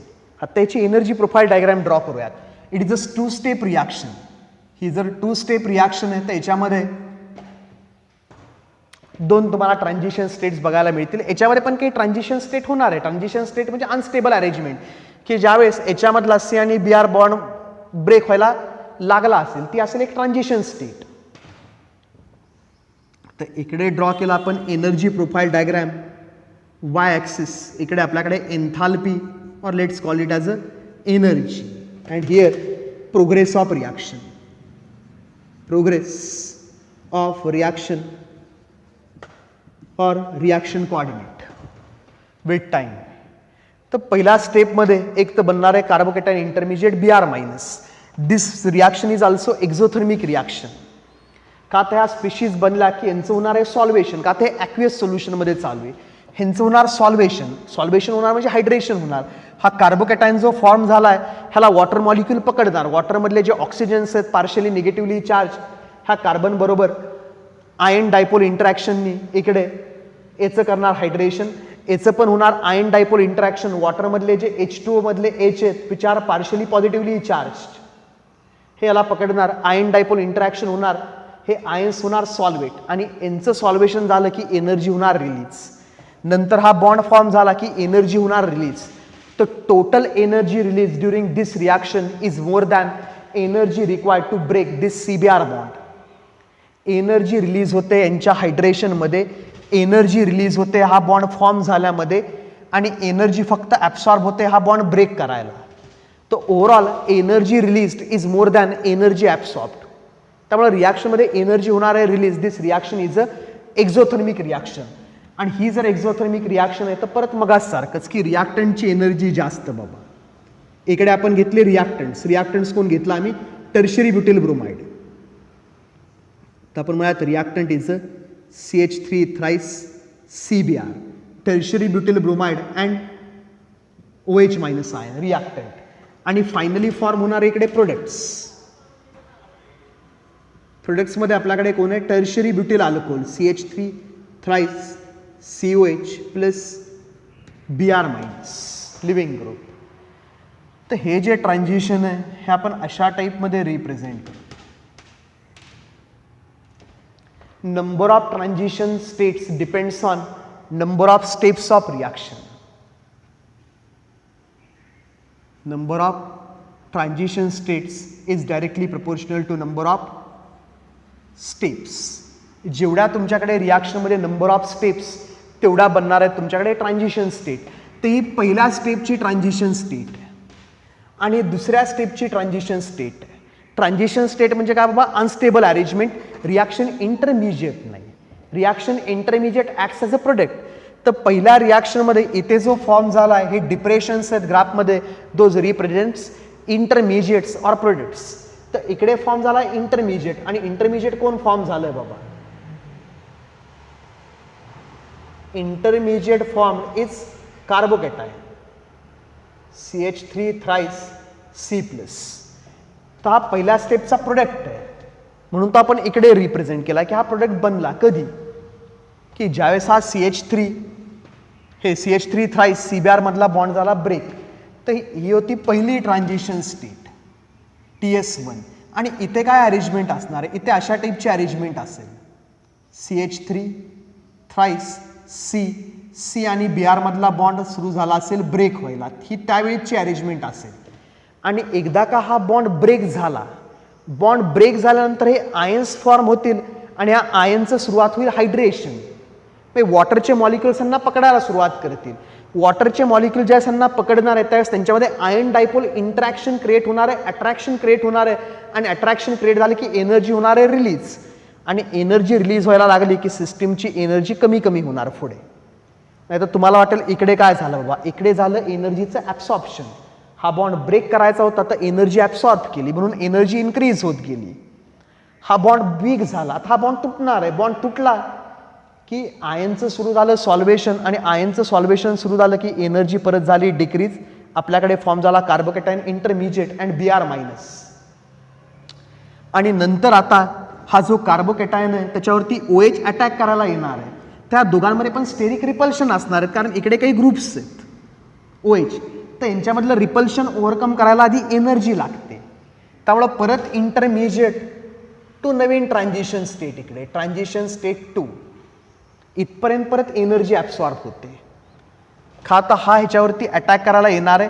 तर हे ग्रुप्स, हा ग्रुप, ह्या सगळ्यांमध्ये सुरुवातीला थोडंफार रिपल्शन असेल, ते रिपल्शन ओव्हरकम करून हा दोन स्पीशीज एकमेकांच्या जवळ आल्या की मग अपोजिट चार्जेसमध्ये क्रिएट होणार आहे अट्रॅक्शन. तर सुरुवातीला एनर्जी होणार थोडी ॲब्सॉर्ब इथपर्यंत. आता इथे परत सुरू होणार bond forming CH3 thrice C, आणि इथे सुरू झालंय बॉन्ड फॉर्मिंग. ती दुसरी ट्रान्झिशन स्टेट. वरच्यामध्ये बॉन्ड ब्रेकिंगच्या वेळेस एक ट्रान्झिशन स्टेट होती, अनस्टेबल अरेंजमेंट. इकडे बॉन्ड फॉर्मिंगच्या वेळीची एक अनस्टेबल अरेंजमेंट आहे, ट्रान्झिशन स्टेट. आणि एकदा का बॉन्ड्स फॉर्म झाले की परत एनर्जी काय व्हायला लागणार, डिक्रीज. ह्या दोघांमधला बॉन्ड जेवढा स्ट्रॉंगर बनत जाणार तेवढी एनर्जी होत जाणार रिलीज, फायनली बनणार इकडे प्रोडक्ट. तर जेवढा नंबर ऑफ स्टेप्स तेवढा तुम्हाला मिळणार आहे ट्रान्झिशन स्टेट. जेवढे इंटरमिजिएट तेवढे तुम्हाला मिळणार आहे डिप्रेशन्स एनर्जी प्रोफाईल डायग्राममध्ये. आणि आता ही जी पहिली स्टेप आहे त्याची काही ॲक्टिवेशन एनर्जी असेल, ॲक्टिवेशन एनर्जी A1. दुसरी स्टेप असेल त्याची काही ॲक्टिवेशन एनर्जी असेल A2. आणि कुठल्या स्टेपची ॲक्टिवेशन एनर्जी जास्त त्याच्यावरून कळतं आपल्याला की ती स्टेप स्लो RDS का ती step fast. So in this reaction mechanism, the energy of activation in first step, पहिली जी स्टेप होती की ज्याच्यामध्ये फक्त बॉन्ड ब्रेकिंगच होतं, ही पहिली स्टेप आहे याच्यामध्ये फक्त बॉन्ड ब्रेकिंगच आहे. इथे कुठे बॉन्ड नाही ब्रेक केला आपण. तर बॉन्ड ब्रेकिंगसाठी जास्त एनर्जी ॲब्सॉर्ब करावी लागली, ह्याला आपण म्हणतो energy of activation 1, activation energy required in a first step.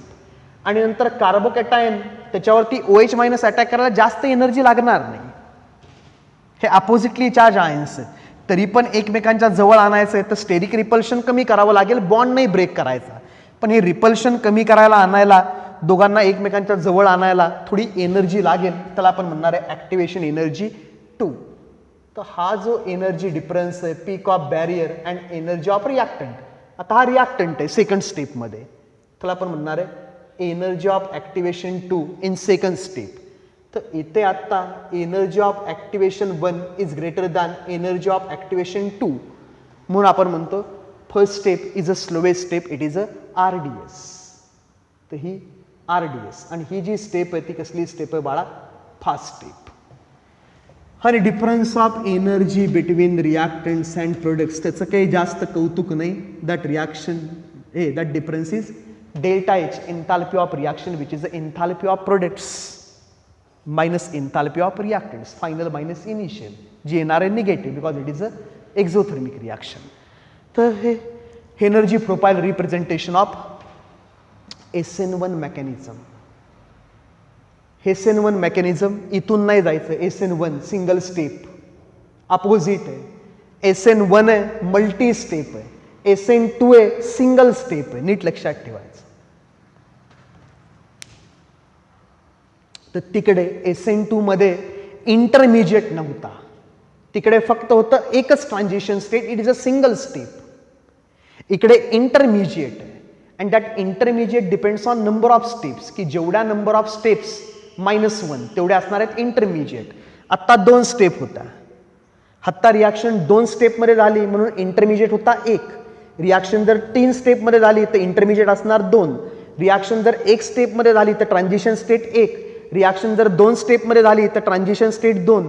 Reaction जर 3 स्टेप असेल तर ट्रान्झिशन स्टेट 3. ते नीट लक्षात ठेवायचं एनर्जी प्रोफाईल डायग्रामसाठी. आता आपण बघूया स्टिरिओकेमिस्ट्री, मोड ऑफ अटॅक, की याच्यामध्ये बाबा स्टिरिओकेमिस्ट्री काय, की सबस्ट्रेटच जर ऑप्टिकली ॲक्टिव्ह असेल तर प्रोडक्ट काय बनणार आहे. आणि ह्या केसमध्ये काय होणार आहे, इन्व्हर्जन ऑफ कन्फिगरेशन और रिटेन्शन ऑफ कन्फिगरेशन और बोथ काय होईल ते बघूयात.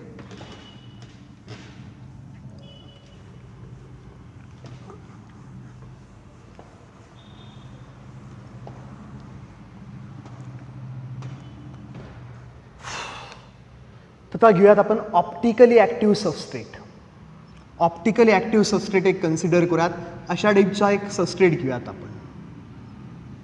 फिनेल रिंग सबस्ट्रेट आपण अशा टाईपमध्ये ठेवूयात.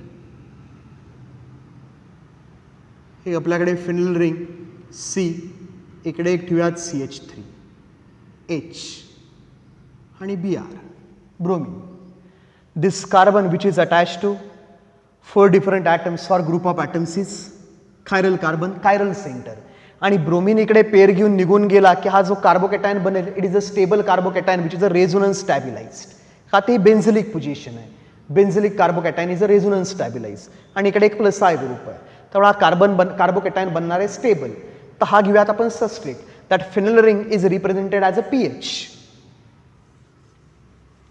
हा सबस्ट्रेट घेऊयात आपण. इकडे घेऊयात step 1. Step 1 RDS, slowest step, ionization of substrate. तर सबस्ट्रेट आपण घेतला CH3, Br,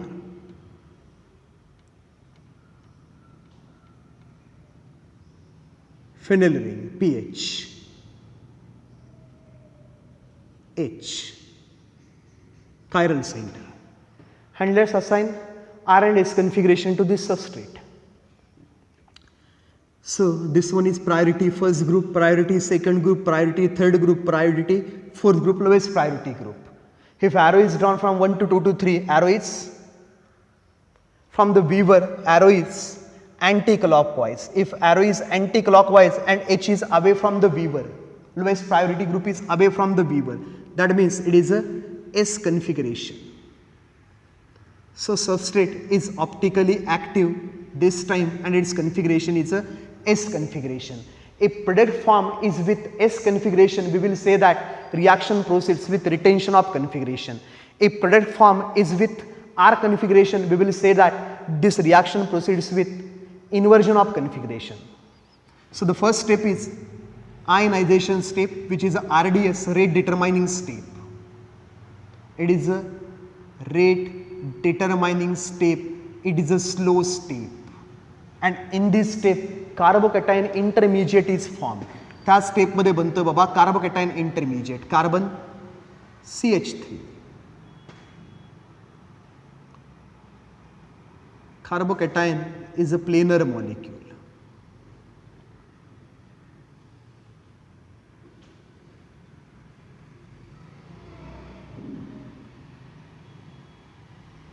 PH, H, carbocation, plus leaving group Br minus.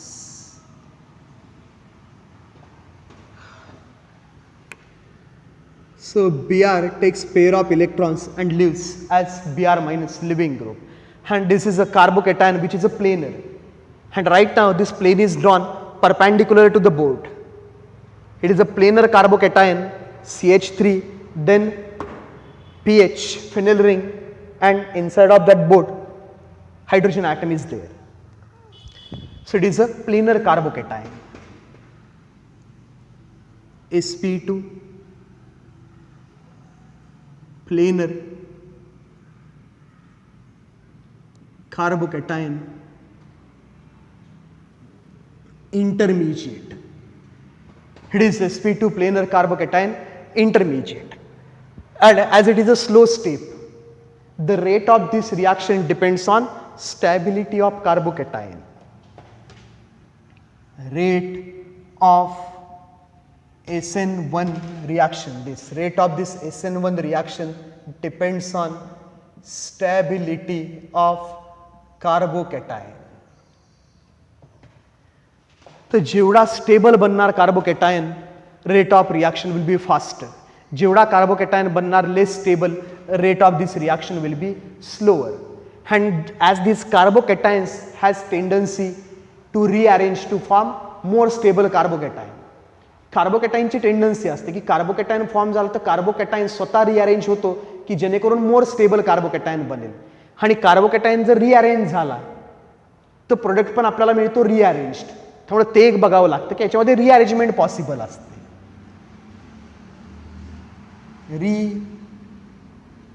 Rearrangement is possible का तर बाबा कार्बोकेटायनमुळे. Carbocations has tendency to undergo rearrangement, so rearrangement is possible during such reactions. ते आपण नंतर बघू डिटेलमध्ये. हे झालं. आता बघूयात sp2 प्लेनर कार्बोकेटायन बनला. आता प्लेनर कार्बोकेटायन जर हा बनला sp2 तर याच्यावरती कुठूनही अटॅक होऊ शकतो, फ्रंट अटॅक और back attack.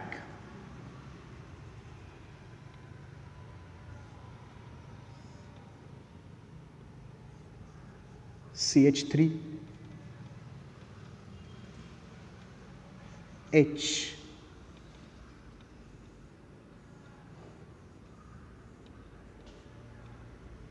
pH positively charged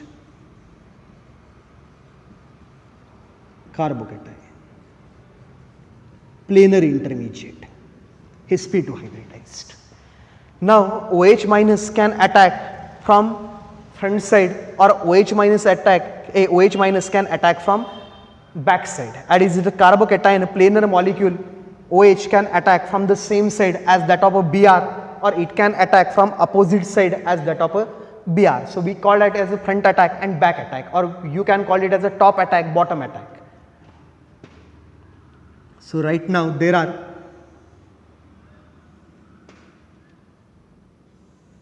two different chances.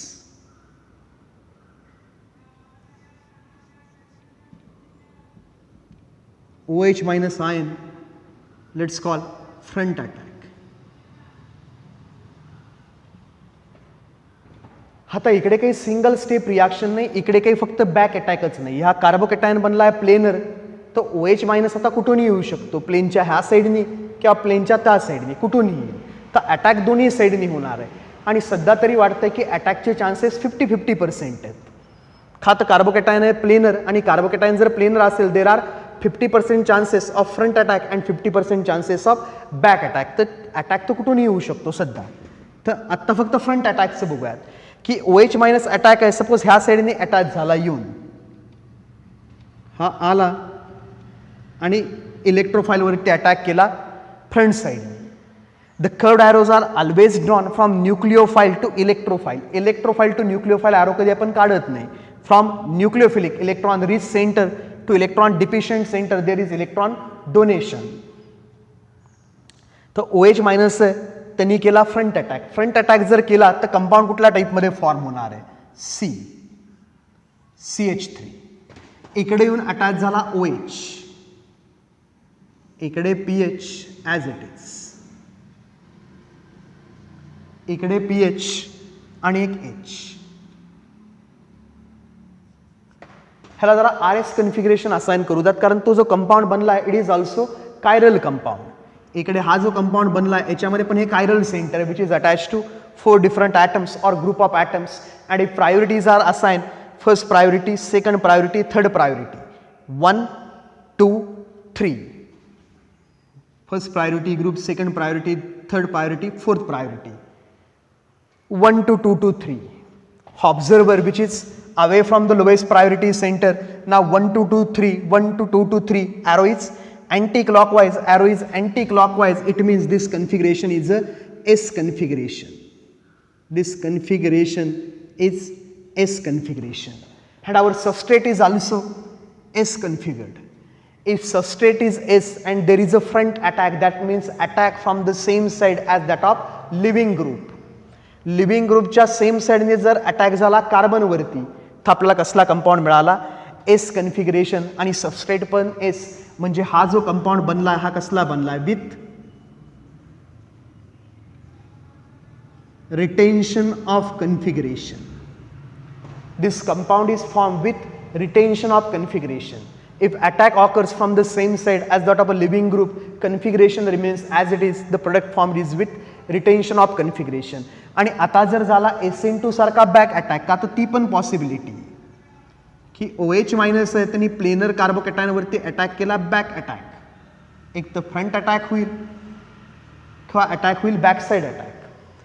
Back साईडनी जर अटॅक झाला तर हे ग्रुप तिकडे सरकणार आहेत स्टेरिकल रिपल्शनमुळे, आणि OH अटॅच होणार इकडून प्लेनच्या.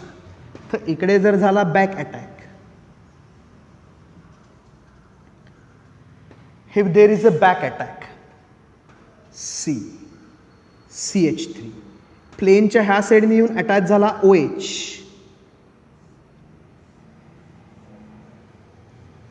इकडे फॉर्म झालं PH आणि फॉर्म झाला H, आणि हे कायरल सेंटर. प्रायोरिटी जर असाइन आपण केला, highest priority group, then second highest हे third priority, and this is lowest priority group fourth. आणि ॲरो ड्रॉ केला lowest priority group away from the viewer 1 to 2 to 3, 1 to 2 to 3, 1 to 2 to 3. Arrow कुठे चाललाय? 1 to 2 to 3. Arrow is हे clockwise arrow होते का? हो sorry, हे arrows होते क्लॉकवाईज. हा first priority group, second priority group, third priority group. तो हे होता 1 to 2 to 3 क्लॉकवाईज होता है. If it is a clockwise it is a R configuration. Sorry, it is a R configuration, R. and this one is also R configuration because this one is priority first group, priority second group, priority third group. आणि arrow जर draw केला आपण 1 to 2 to 3, 1 to 2 to 3, that arrow is clockwise. Clockwise arrow means R configuration with retention of configuration. The same side in attack झाला, R configuration remains R configuration, front attack, retention of configuration. आणि attack जर झाला back साईडने तर आता 1 to 2 to 3, 1 to 2 to 3 arrow draw केला आपण, that arrow is anti clockwise. 1 to 2 to 3 anti clockwise arrow, H is away from the viewer. This configuration is S configuration. So it is S configuration. If it is a S configuration, it is now inversion of configuration. Inversion of configuration. So in SN2 mechanism in step 2, due to planar carbocation intermediate, nucleophile can attack from the front side of carbocation or nucleophile can attack from the back side of carbocation.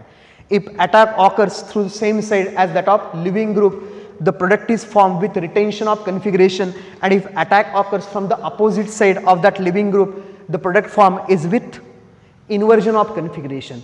Both these compounds are optically active compounds, but in reality we get mixture. Mixture of these two compounds is formed during SN1 mechanism. का तर SN1 mechanism मध्ये front attack पण होणार आहे, SN1 mechanism मध्ये back attack पण होणार आहे. आणि सध्या जर आपण म्हणलं, आत्ता तरी वाटतंय आपल्याला त्या कार्बोकॅटायन कडे बघून की आत्ता फ्रंट अटॅक आहे त्याचे चान्सेस आहेत 50%, बॅक अटॅक आहेत त्याचे चान्सेस आहेत 50%. दोन्ही अटॅकचे चान्सेस जर 50-50% असतील, if attack occurs equally from front side and back attack, then compound form with number of molecules formed with retention of configuration is equal to number of molecules formed with inversion of configuration.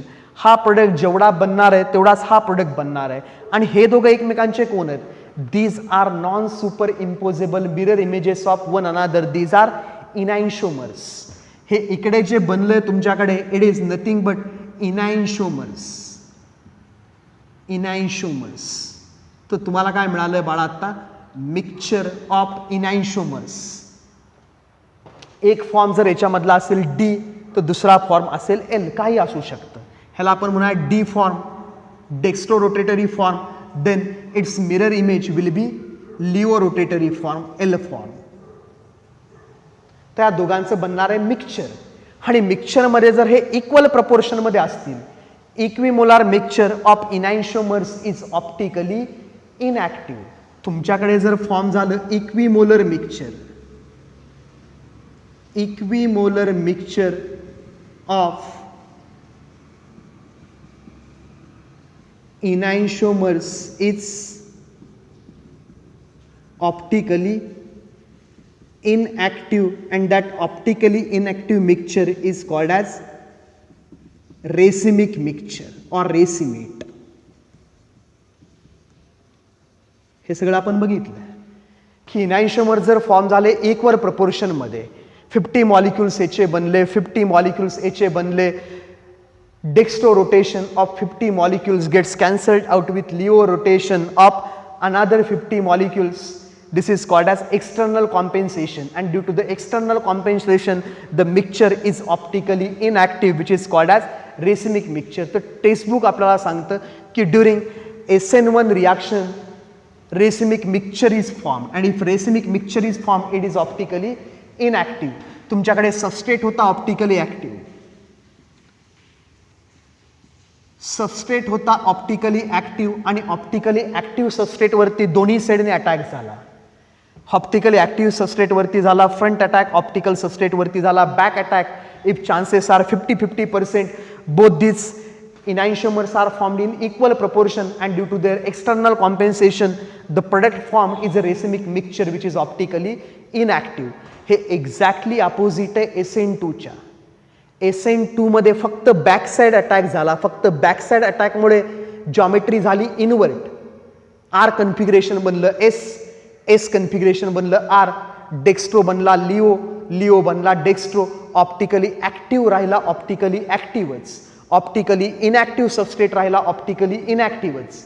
पण SN1 मध्ये substrate जर optically inactive असेल तर product optically inactive असतोच. पण SN1 मध्ये substrate जर optically active असेल then product is racemic mixture which is optically inactive.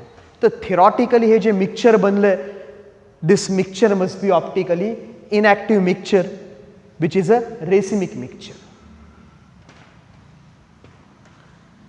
आणि हे जे दोन फॉर्म्स झाले ते तुम्हाला दिसतच आहेत, एकमेकांची इनॅन्शियोमर्स आहेत. एकमेकांच्या शेजारी काढूयात आपण CH3, PH, H, OH. हा फर्स्ट मॉलिक्यूल फॉर्म झालेला, आणि याची घेऊयात मिरर इमेज. आणि मग ती बघूया सेकंड मॉलिक्यूल सारखी दिसतंय का. HO, C, CH3.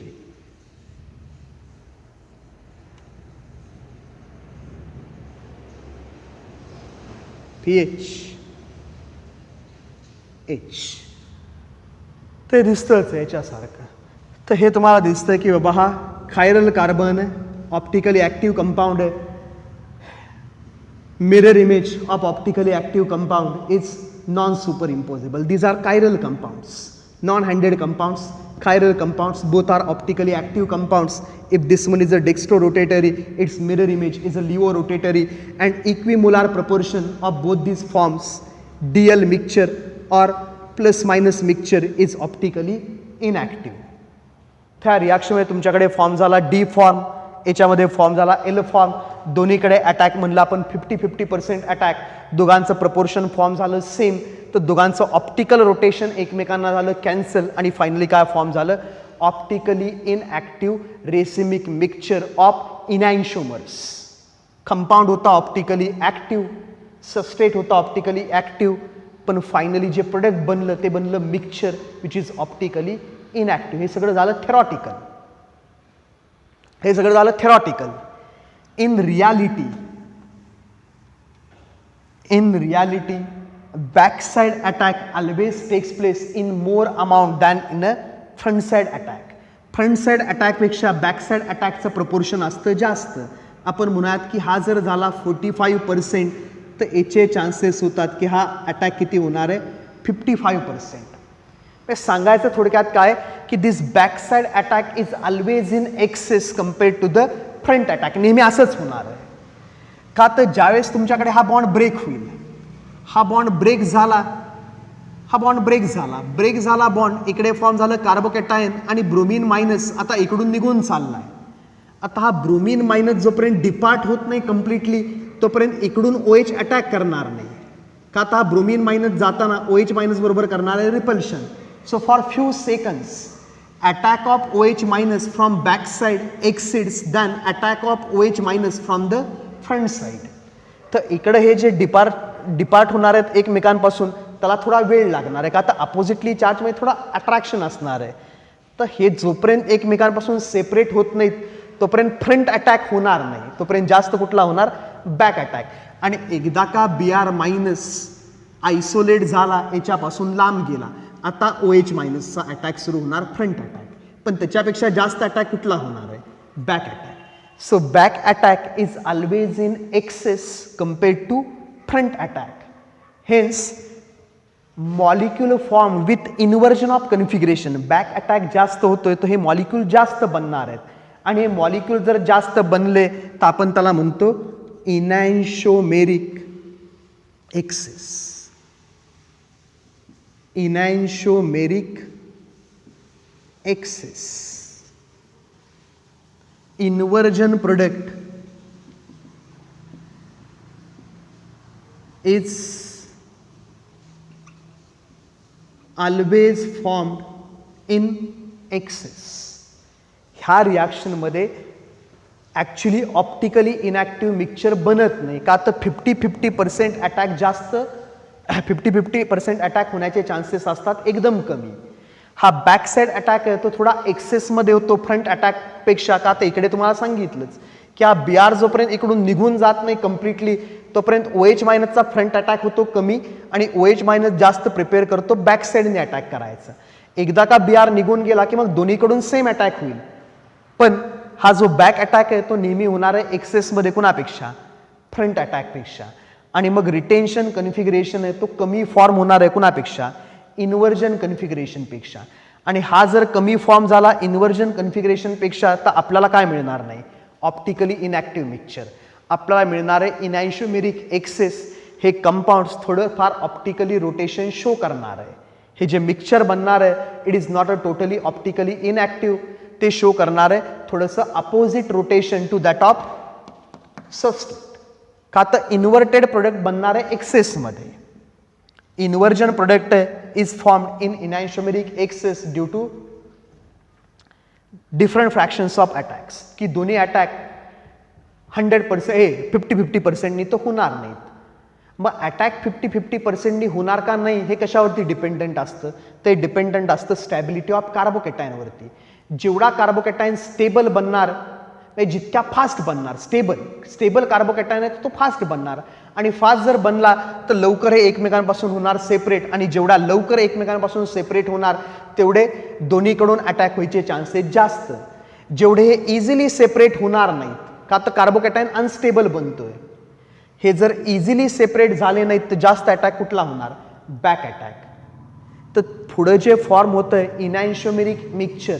chances of forming that enantiomeric mixture depends on stability of this carbocation. Note करून ठेवा की chances of forming that enantiomeric mixture or optically active mixture depends on stability of carbocation. More stable is the carbocation, chances of 50% attack is maximum. आणि जेवढा carbocation लेस stable बनणार तेवढा तुमच्याकडे form होणार inversion product in इनॅन्शियोमेरिक access. तर ते नीट लक्षात ठेवायचं. तर हे SN1 mechanism which is a multi-step reaction which proceeds via formation of carbocation as an intermediate, and due to carbocation intermediate which is a sp2 planar molecule or planar ion, chances of attack of OH minus ion on that carbocation is from both the sides. Due to both side attacks, both D form and L form is formed. According to textbook, chances of attack is 50%, hence optically inactive racemic mixture is formed. तसं SN2 मध्ये होतं different. तर थोडंसं SN1 आणि SN2 करूयात summarise आणि नंतर मग बघूयात factors those are affecting SN1 and SN2 mechanisms. अजून हे संपलं नाही, आत्ताशी जस्ट सुरू झालं. तर आता एकदम शॉर्टमध्ये फक्त दोघांमधला डिफरन्स आपण इकडे डिफरन्शिएट करूयात दोघांना. की आत्तापर्यंत जस्ट काय कळलं आम्हाला कळलं बाबा की जे SN2 मेकॅनिझम आहे and SN1 mechanism, this two are different mechanisms. It is a SN2 mechanism, it is bimolecular. It is bimolekular because rate of reaction depends on two molecules, substrate as well as nucleophile. खाता इकडे आम्ही म्हणलं rate of this reaction is equal to concentration of substrate into concentration of nucleophile. दोन्ही reactant वरती dependent होता, दोघांच्या power होता 1-1, दोघांची ॲडिशन आली सेकंड, म्हणून ह्याला आम्ही म्हणलं it is a second order reaction. ही रिॲक्शन SN1 होती युनिमॉलिक्युलर.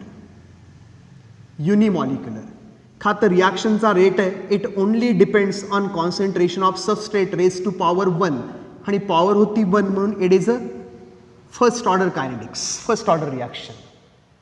नंतर सगळ्यात महत्त्वाचं ही जी SN2 रिॲक्शन आहे त्याच्यामध्ये हे दोन्ही रिॲक्टंट इन्व्हॉल्व आहेत रेट डिटरमाइनिंग स्टेपमध्ये, म्हणून ही जी रिॲक्शन आहे बाळा ही रिॲक्शन कसली होती, single step reaction.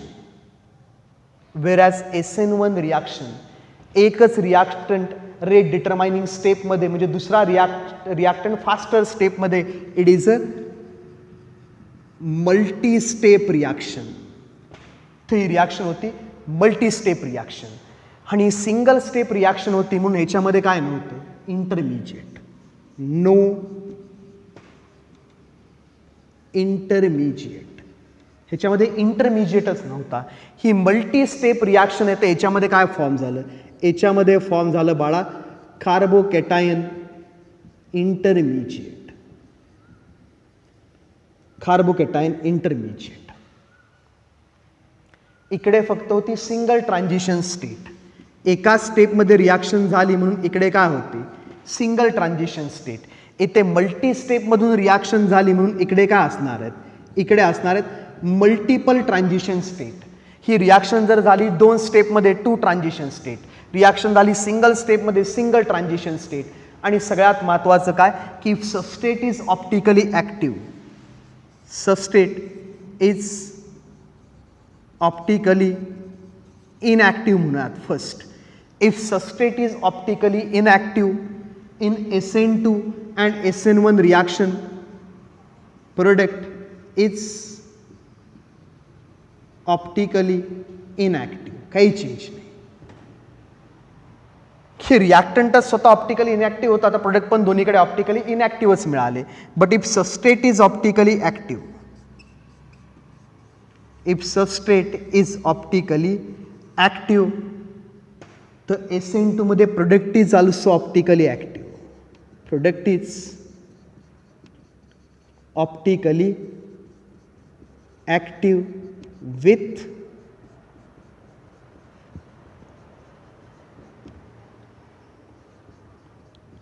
inversion of configuration. इकडे प्रोडक्ट बनलं ऑप्टिकली ॲक्टिव्हच पण विथ इन्व्हर्जन ऑफ कन्फिगरेशन. आणि थेरॉटिकली SN1 मध्ये दोन्ही साईडने अटॅक झाला म्हणून आपल्याकडे काय फॉर्म झालं ऑप्टिकली सबस्ट्रेट तो ऑप्टिकली ॲक्टिव्ह होता, ज्याच्यावरती आम्ही अटॅक करायला चाललो होतो तो होता ऑप्टिकली ॲक्टिव्ह, इथे होता ब्रोमिन. पण जे प्रोडक्ट बनलं त्या दोघांचं मिक्सचर बनलं आणि ते मिक्सचर कसलं होतं ऑप्टिकली इनॲक्टिव्ह रेसिमिक मिक्सचर, की जे रियालिटीमध्ये बनत नाही, रियालिटीमध्ये असतो इन्व्हर्जन प्रोडक्ट एक्सेसमध्ये असू देत.